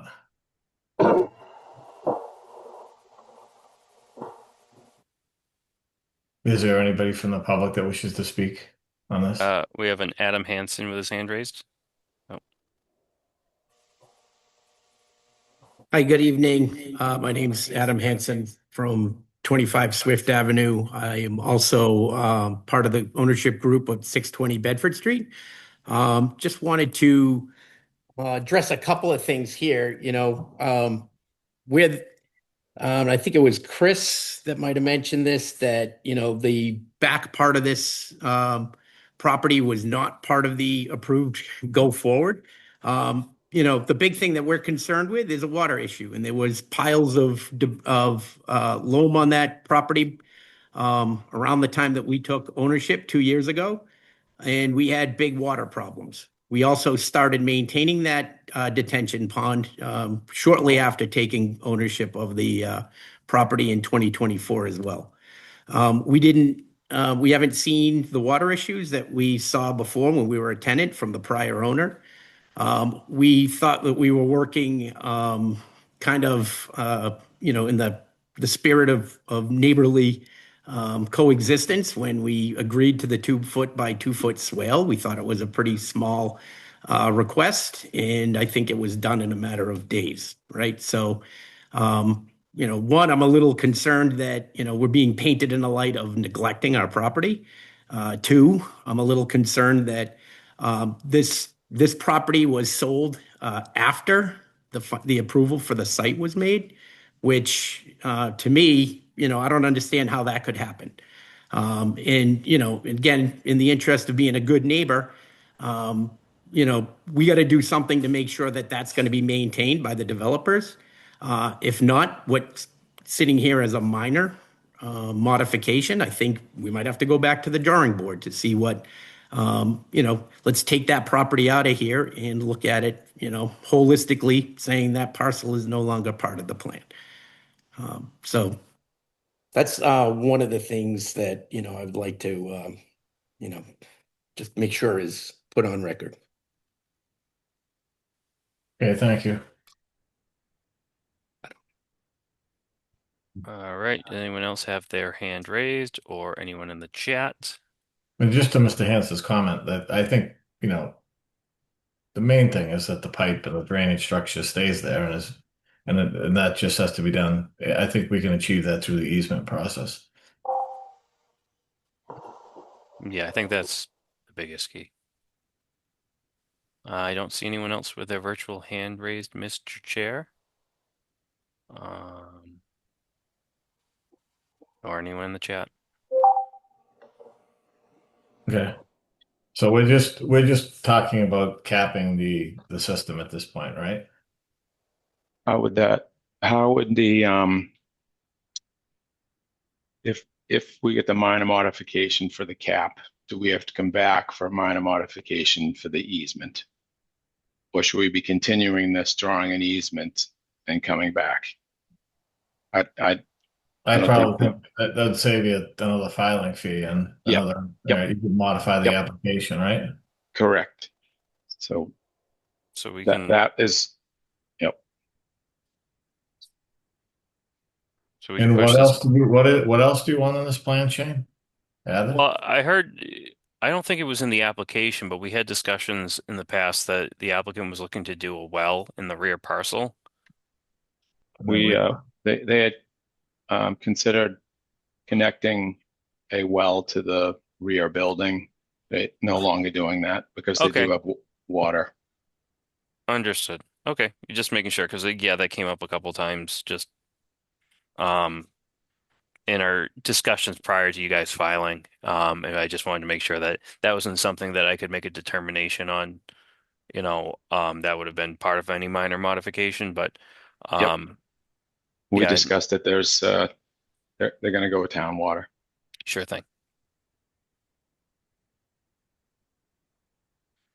All right. So you'd like to continue this so you can provide us with some language that would protect what's there or allow you to upgrade it or allow somebody else to modify it in the future as long as it achieves the same goal, correct? The owners are here, so I'm looking for them to weigh in on that. That's my advice. Yeah, Yes. I Yeah, guess one well- question I have is the applicant stated that in the sale process, they already had language in that allowed them to maintain the swale. Is that correct?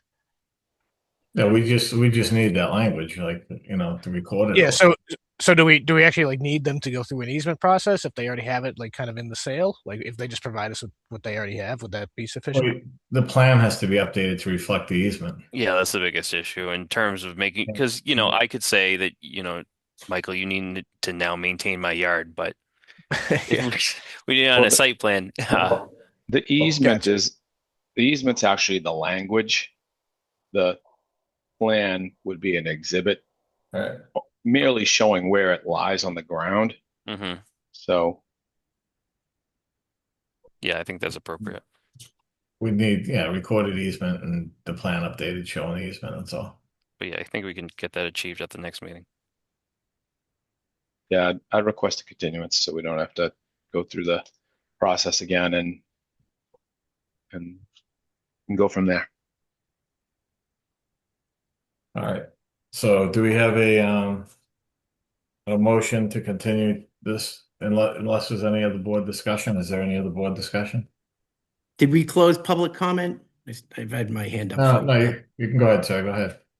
Yeah, so this is Adam Hansen again. Two things. One, yes, we would love to make sure that the permission to maintain that swale be included as part of the plan and presented to the board as an artifact or an exhibit.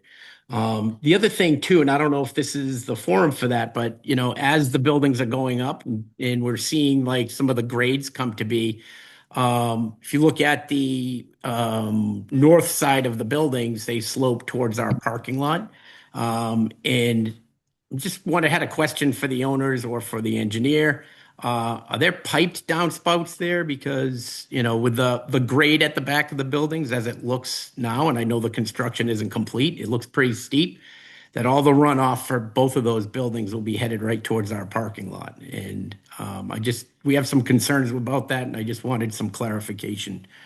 If I recall, are there retaining walls behind those buildings a couple of feet high? Is that right? Correct. but it's a And, steep grade. and there's roof drains. So I don't think the walls are have the walls have been constructed yet, right? The walls are I, mostly go ahead. complete. There is roof drains that tie into the infiltrator system though. But obviously the building's not up, so they're not complete yet, but the infiltrator. Sorry, I don't know who's speaking, so if you just state your name and address for the record, I'm sorry. This is Chris Lyons. I'm the owner of the Okay. property. There is roof drains that tie into the infiltrator system. They're not in place. The infiltrator system is, but the roof drains aren't because the roof's.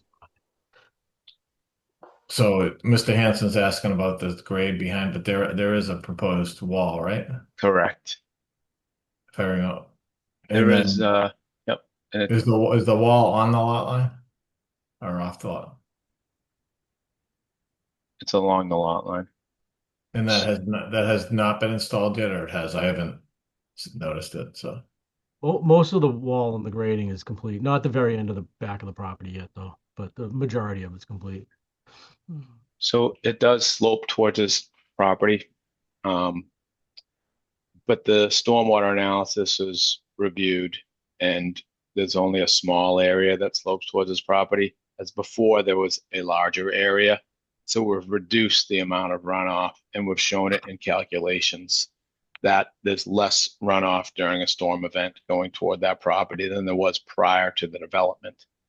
And then as you can see, there's a roof drain system that collects water from the back of the buildings and routes it to this subsurface system. So everything, all impervious surfaces are routed away into an infiltration system. And Mr. Hansen, just so you know, they have to submit an as-built when it's done, so there may still be a lot of grading to be done out there, and Mr. Tanzi reviews it to make sure it's as-built. And if it's not as-built, as it should be, that's why we call it an as-built, they have to come back to us for a modification. Yeah, typically we'll do a conformance review in all drainage structures. I think that's even in the decision that all drainage structures have to be in working order. And the as-built has to be of appropriate per the site plan prior to CO. All right, great. Yeah, I appreciate that. That's just, we just want to keep the water flowing in the right direction. So thank you. Okay, thank you. Anything else? Any board comments or? No? So, you guys would like to continue to the June 17th meeting? Yes, please. I'll make All right, that so- motion, Mr. Chairman. So Mr. Praddy, I'll second. Mr. Greenberg, any discussion? All right, I'll take the roll. Mr. Praddy, Yes. Mr. Greenberg, Yes. Mr. Geller, Yes. Mr. McDonald, Yes. and I'm a yes. All right, thank you, guys. All right, thank you. Okay, item 4, we have Old Stable Estates, aka Fontana Way. We have surety set and an as-built plan and a lot release request. So, Mr. O'Brien, I'll turn this over to you. Sure. So we got a request for a release of, I'm assuming both lots, from the applicant. And so we went the right way, Mr. Chair. The applicant did not directly go to Mr. Greg Tanzi. The applicant requested for myself to go directly to Greg Tanzi through the board. So Greg provided a surety bond estimate. And that estimate amount is $36,993.53. I provided you guys kind of through Greg, I provided a cut sheet regarding what needed to be done. That's typically of the way that Greg had it was a cost for the binder. Was it the binder? I'm sorry, the wearing. Cost for the tack coats, compaction testing, ADA ramp repair, hydro seeding, as well as the bounds for the right of way, and the lot markers. Okay. So in the request, does it say both lots or does it say one lot? What's it say?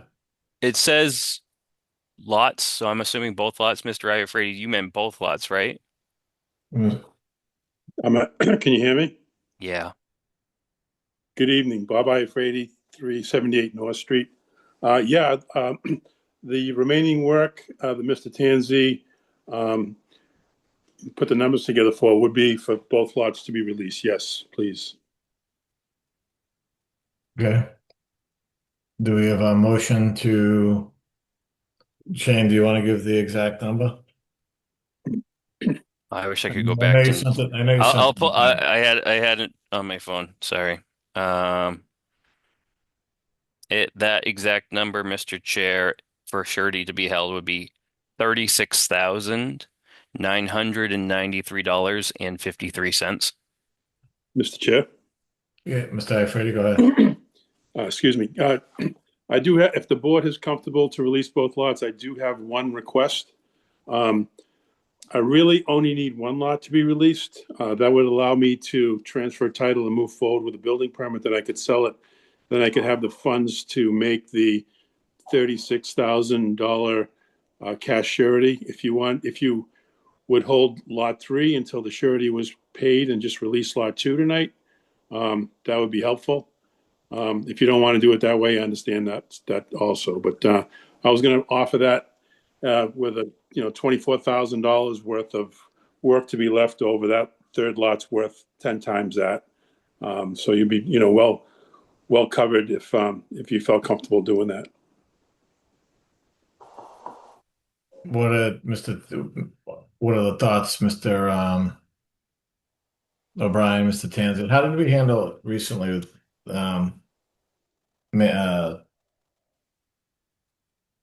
Which one? Off of Winter Street? What's the name of that street? Well, that was for Winter Street. We gave 2 lots and half the surety, but we've already released 1 lot without surety for this one. So I'm hesitant to release 2 lots out of a 3-lot subdivision with no surety received. But I leave it up to you guys. Could we do half the surety for the 1 lot release? Would that work for the applicant? That's what I just want to be fair with what did we do with the last one? Was it half, Shane? I think it was everything minus contingency, as well as I think the way that we did it too is that we would need to receive the remaining surety prior to the last 2 lots being received. In that case, I think I've talked to the applicant of Winter Street too. For them to get a CO of that first lot, they need to give us the rest of the surety, so they might as well ask for both lots to be released at that point. So in this case, the lot 1's already been released and there's a CO, I believe, on that property. So we can't really hold a CO in this process. So from my standpoint, I think it's more appropriate just to ask for full surety, and then once the check's received, we release both lots. Just so we're just cleaning it up and keeping it clear. What's the board think?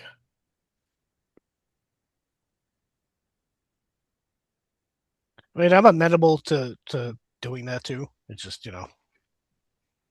whatever helps the project actually get to completion.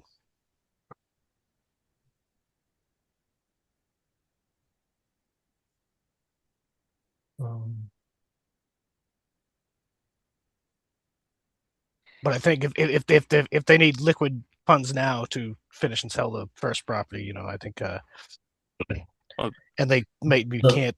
It'd be the second. Sorry. Yes, I keep forgetting about the already released one.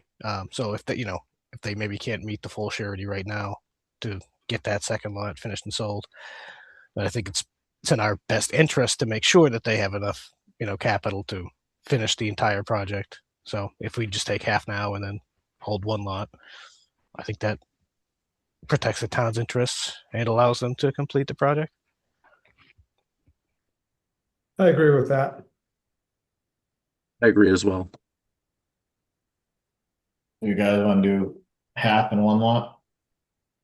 So we'll release, Mr. Iafredi, do you know what lot you're looking to have released?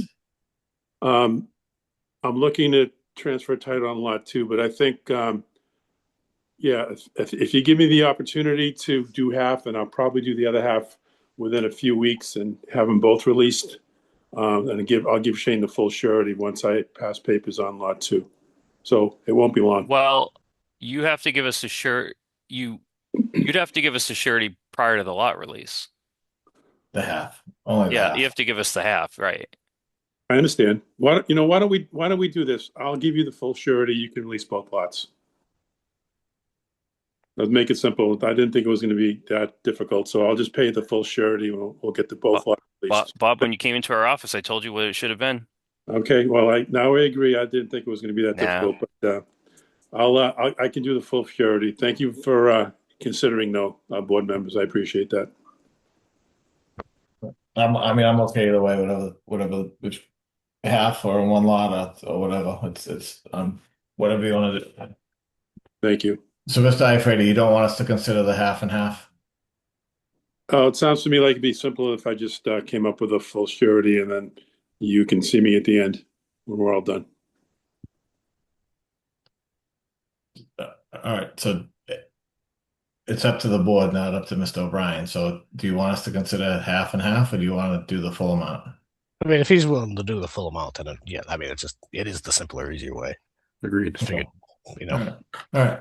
Great. All right, so do we have a do we have a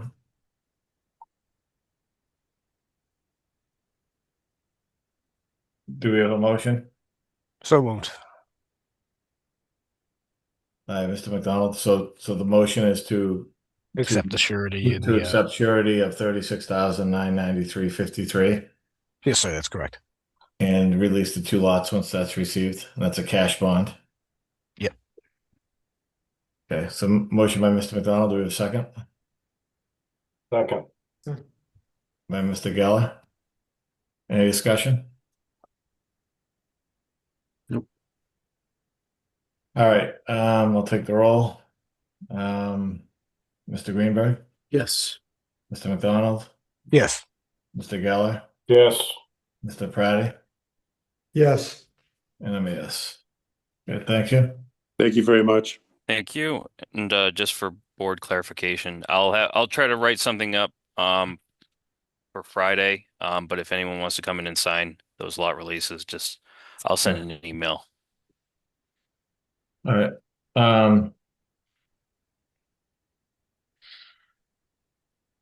Item 5, we have a request for an extension for Sprague's Place. This is correspondence from Silver Engineering. So, Mr. O'Brien, I saw, and I think is Mr. Silver here representing the applicant? Yes, So I saw in the decision letter that it says it's already valid until 2027. Is that correct?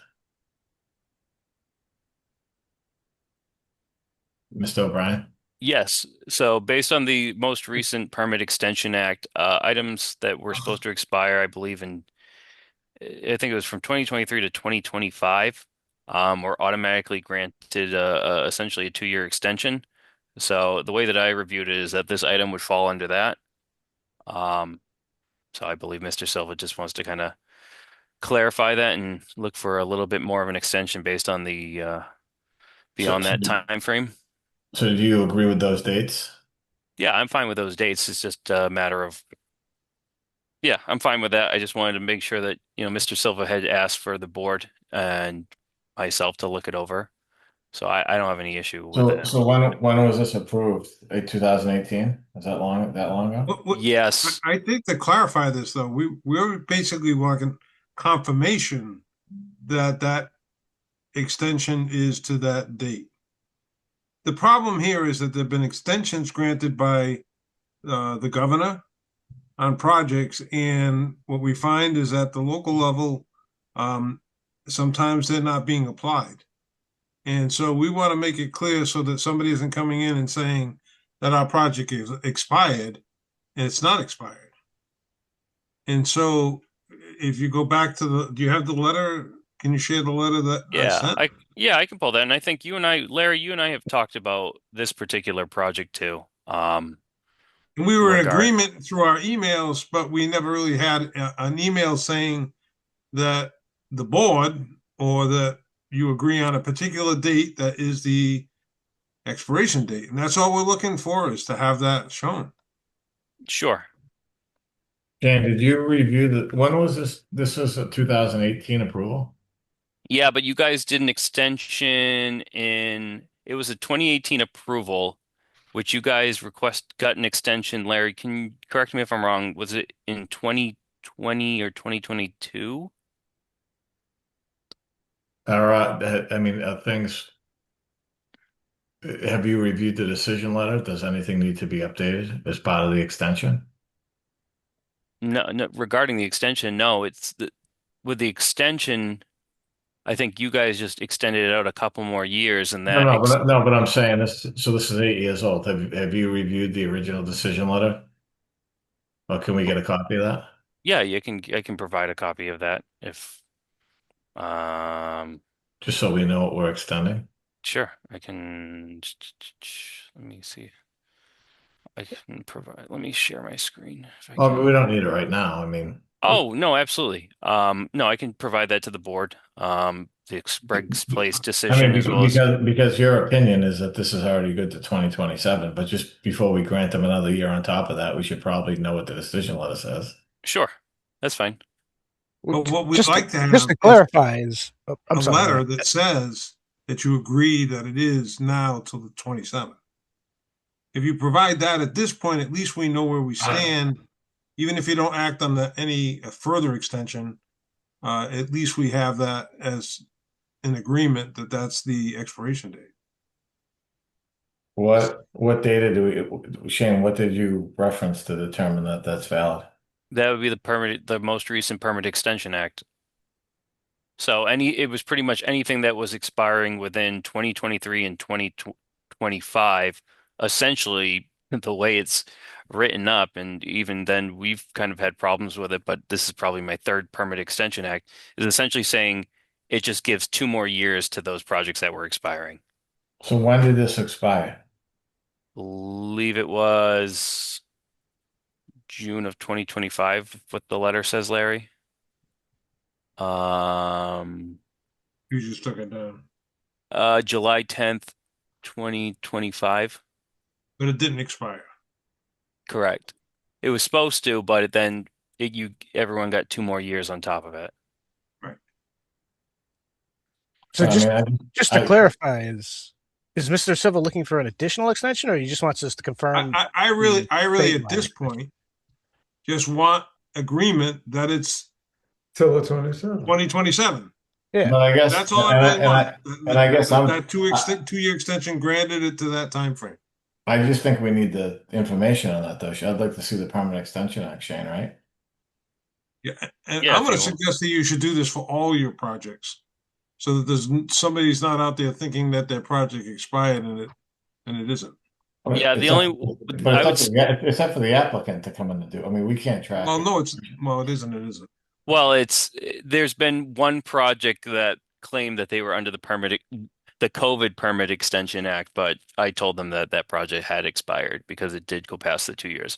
With a project like this that had an expiration within that 2023-2025 timeframe, I've just kind of automatically put that 2 years on because that's what essentially that permit extension act has kind of really claimed. But from what I understand, you don't get the full 2 years. You get the number of days. There's a number of days calculation that you add on to the end of the permit. From this most recent one? No, this more recent one is 2 years. Yeah, the COVID one was cute. This one was more like The COVID one I'd just like to see it before. Absolutely. I mean, I don't know how we can give an opinion without the information of the Permit Extension Act, right? But you have it. Where? It's been law since it was passed by the governor, last year, 2 years ago. I guess I'm saying I'm not familiar with the law. Shane, you didn't provide us with anything on the law, right? I didn't because it was more so a clarification. So Larry and I have kind of gone back and forth on it. I'm fine with what the date that he's provided. I don't see any issue in terms of that, but if we want to kind of button it down and have the board review the Permit Extension Act in order to kind of, you know, clarify this, that's fine. I just feel like it's I mean, I'm not familiar with it at all. So essentially I'd be voting on something. we've I don't gone know. back to back, Permit Extension Acts. COVID was pretty much anything within COVID got a small time frame, where this one was more just tack on 2 years to whatever projects that were expiring in 2023 and 2025 between those years. So Can I just ask, so what's the purpose of you actually being here if it's your understanding and Shane's understanding that you don't expire for another year from now? So why are you here now? I just want a letter from the planning board saying that our permit is valid to next year. That's what my client's looking for. I think I'm okay with that. I don't know what the rest of I just want to see the math. That's all, so I can vote on the letter. Yeah, I'm reading the act right now. I was able to just pull it up. I mean, Larry is corrected and Shane is corrected. It is just explicitly 2 years for any project between those two dates, January 1st, 2023 and January 1st, 2025. So, I mean, I have no issue with this. It's just following. We just want it on the letterhead saying that we're all in agreement that that's the date. That's all we want. That's what my client's looking for. Yeah, personally, I have no Can issue. you wait to the next meeting? I mean, it's either expired or it's active now. I mean, it's not going to change in the next two. Just Shane, so you can get us your justification. Yeah, that's fine. I can write something up and justify it. If I apologize, Larry, if I didn't write it up in an email. I'm looking at our March 27th email that you wanted to have me confirm that it was in agreement, but I felt like we had a conversation, or I thought I sent an email, so I apologize. You can understand. For me, I have a client that wants to see it in black and white. Show me that it is, not what you're telling me. No, he doesn't want to hear what I'm saying it is. He wants it from you guys. And I agree with that, but I'd like to know what I'm voting on. That's all. I have no idea. I should have researched it on my own, I guess so, which is fine. Okay. Not looking for a further extension. That's not what I'm here for. If my letter was unclear, I apologize for that. Yeah, what does the board want to do? I mean, I looked up the act. It's pretty crystal clear to me that he is correct with the states. He should be good to go. Shane, do you feel the same way? I do. I feel the same way as Michael does. Yeah, and I'm fine with it. Yeah. In terms of, I'm hoping that some progress is made, anyways, for this project too, within that time frame. But yeah, I think it's appropriate. I can even write a letterhead, but I leave it up to you guys. If you want more information about the Permit Extension Act for the next meeting, I can provide that as well as, but yeah, it's not the most exciting of the Permit Extension Acts. It's just, yeah, like I said, they threw 2 years on everything. So I just kind of joked internally that nothing expires for the next couple of years. Because what the COVID one did was it froze it till the end of the state of emergency, and then it added the remaining days on the end. Yeah, they had something days. Right? Yeah, we had to go on to like KP Law's calculators to determine which time frames and who got what. That's why I remember the COVID one caused us a lot of problems. I don't know anything about this one. Yeah, they dumbed it down. I'd rather wait, but if the majority wants to vote on it. It's fine. Yeah, I mean, it's explicitly 2 years in this case. It's black and white written down. I was the candidate that had a project expired during COVID, so I can understand the owner wanted it to be sure. So I don't disagree with them getting it. Do you want to vote tonight, or do you want to wait till we confirm that the information is correct? I think if you're seeing it online and Shane is, verifying it, I don't see why it would need to continue. I mean, we're also all on computers. Like anyone that's not sure can just Google it. That's just a Permit Extension Act, Massachusetts. I'm comfortable with it. I'm just throw it into the AI. The AI will tell you exactly what you need to know. Yeah. I don't know if I All know right, what so to you want to make a motion on something? So what's the date, Shane? What's that? I believe Jeremy? the time frame would be that the new expiration date would be July 10th, 2027.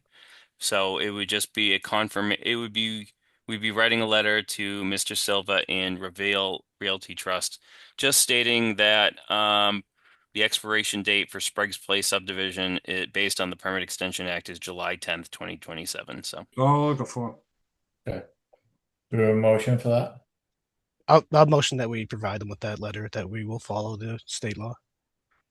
By I Mr. second that McDonald. motion. Mr. Praddy? Yes. All right, any discussion? I'll take the roll. Mr. Praddy? Yes. Mr. Geller? Yes.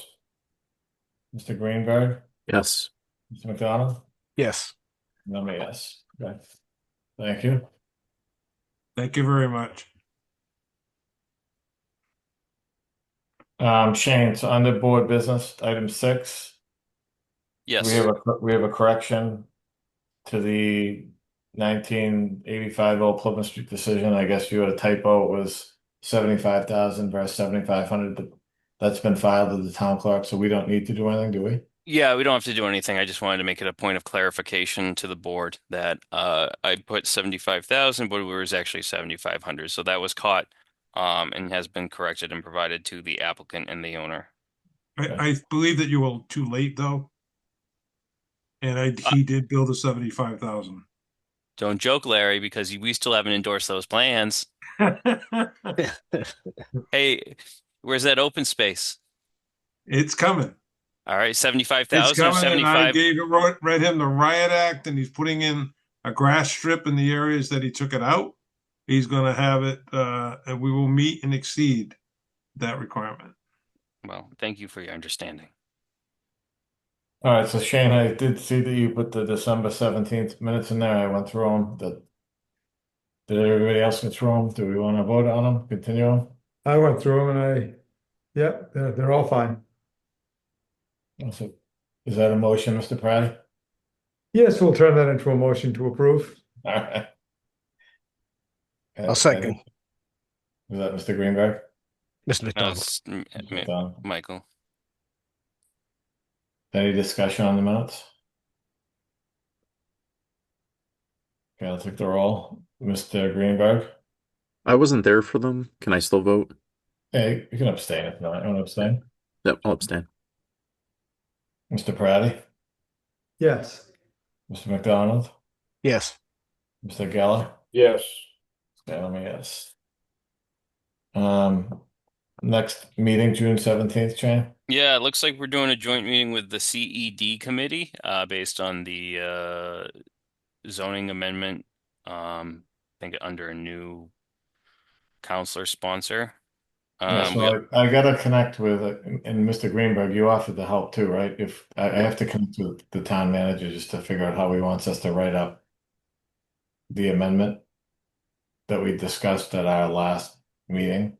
Mhm. Like, taking the red line version and cleaning up what council already started, because some of those things would, so I'll reach out to the town manager tomorrow. Mr. Greenberg, are you still willing to assist?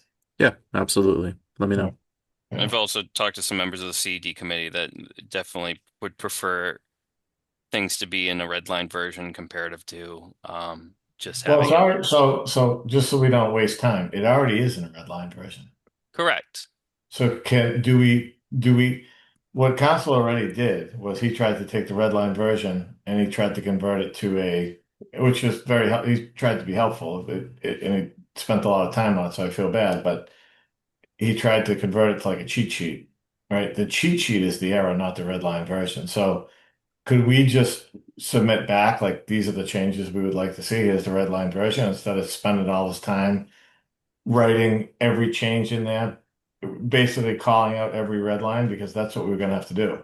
Yeah, I think that's fine. I think you and I, the last time the first, The red line is pretty squared away, other than yeah, the tweaks we want to make. I think that's fine. If we just incorporate that red line version into our discussion, I'm totally fine with that. It's just the appropriateness of making sure that each of the sections that we select are, properly corresponded to. I'll still reach out to the town manager and to Councilor Kennedy. I think he's sponsoring it now, and just ask him what they want back from us, a red line version or an updated cheat sheet.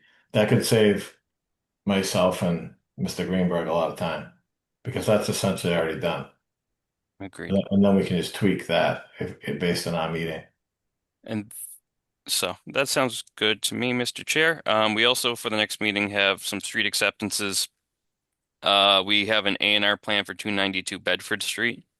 That's the O'Reilly Auto. What street acceptance? Which one? Let me check. You say which one because I know I don't think it's the one that you're thinking of. It is Stonemore, Quail Run, and Oldfield Road. So, and then an A&R, and then what we continued tonight, right? Yep, 548. The minor mod request and I think that's it.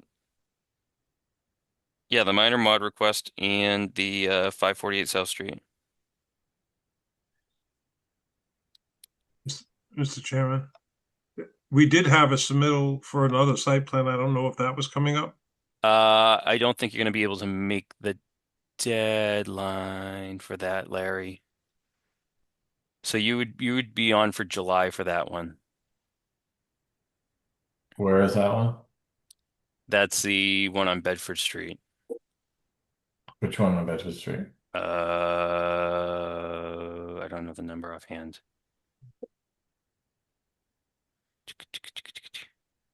But it's not going to be on for the next meeting. Where is that site, Larry? It's adjacent to it's across the street from 683 CNT's property. It's across the street from where? Used to be a realtor's office, and then we have it's a site plan for an accessory used for a landscape contractor. It's an accessory use site plan. It's not the entire site. It's No, the site. I apologize. My turnaround would have been too tight for that I thought you had enough time from the time we submitted it. Well, the issue would be I got the permitized application on the 20. Here's some inner workings. I got the application on the 28th, but I would have needed to do an advertisement for the 29th for that meeting. So I would had to have reviewed the whole thing, make sure that everything's proper with the zoning ordinance, and I properly legally noticed it. So it would have been too tough of a turnaround. Apologies. That came in from Attorney Pellegrini, right? Yeah. It didn't come from you. You would have been on It didn't come. No, he had off. He left for Japan after he dropped it off. Sure thing. But no, apologies. Yeah, that'd be for July. Apologies to your client. Okay.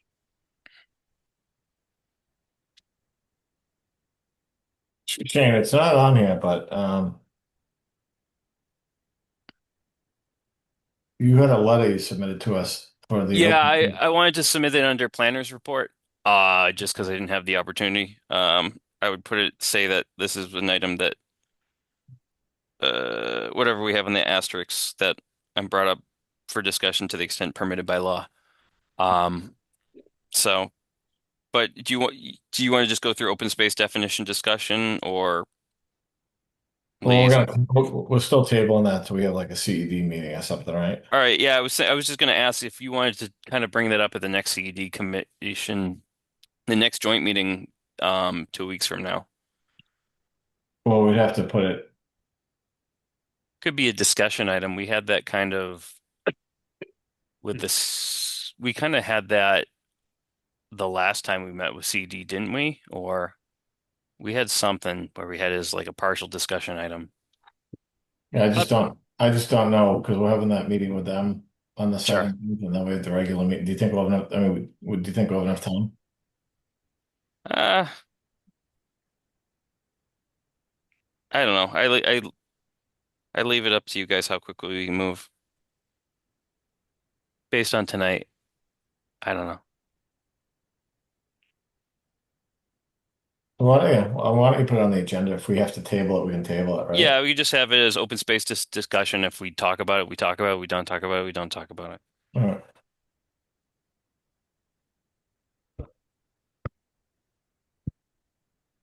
you want to go to board and committee reports? I mean, do we have any? We don't have any at this point, right? It would just be pretty much you with CPC. Yeah, I mean, and I think I gave this update last time, the multi-purpose fields, the engineering was awarded to Silver Engineering, so I believe they're gonna get going on that soon. But I think I gave that update last time. Yeah, I believe so too. All right, your planner report? Sure thing. Like I mentioned, I'm looking for a formal vote of support or for a letter of support. I sent around a letter today or yesterday regarding just a support letter to be sent with the open space and recreation plan. At the last meeting, I kind of gave a little brief presentation regarding the draft. Since that time, the comment period has expired.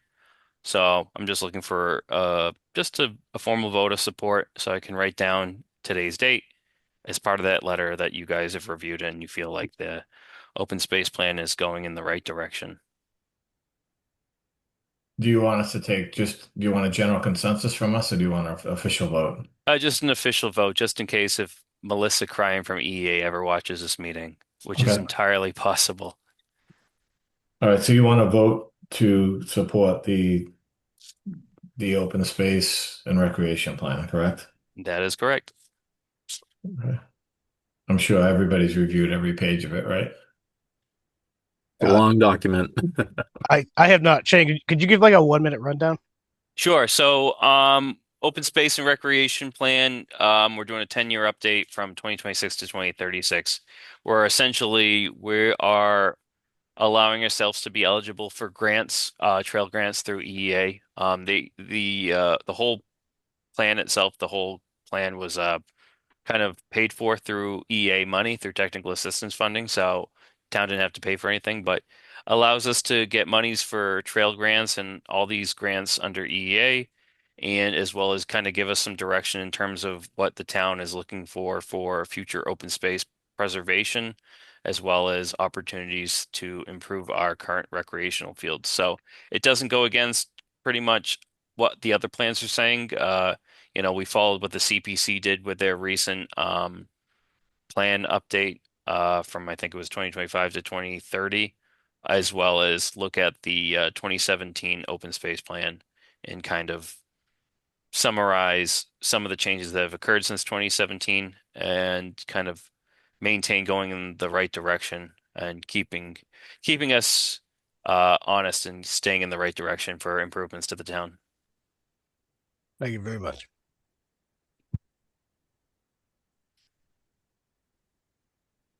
Anybody else?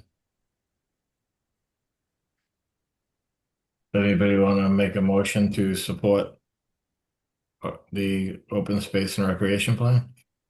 I'll make a motion to support. By I will Mr. happily second that motion. Mr. Praddy. So motion by Mr. Greenberg, second by Mr. Praddy. I'll take the roll. Mr. Greenberg, Yes. Mr. Geller, Yes. Mr. Praddy, Yes. Mr. McDonald. Yes. Let me guess. Okay. Thanks, y'all. Anything else, Shane? No, I think that's we do. I keep forgetting we have public comment. So, is there anybody here from the public that would like to speak or make comments? I think we scared everyone off. It's just us. All right. No one in the chat. No one with their virtual hands raised. So item 7, motion to adjourn. So moved. By Mr. McDonald, do we have a second? Second. Mr. Praddy. I'll take the roll. Mr. Praddy, Yes. Mr. Greenberg, Yes. Mr. Geller, Yes. McDonald, Yes. and yes. See y'all. Good night, everyone. Thank you. Good night. Have Thanks a good again. Good night, everyone. Take care.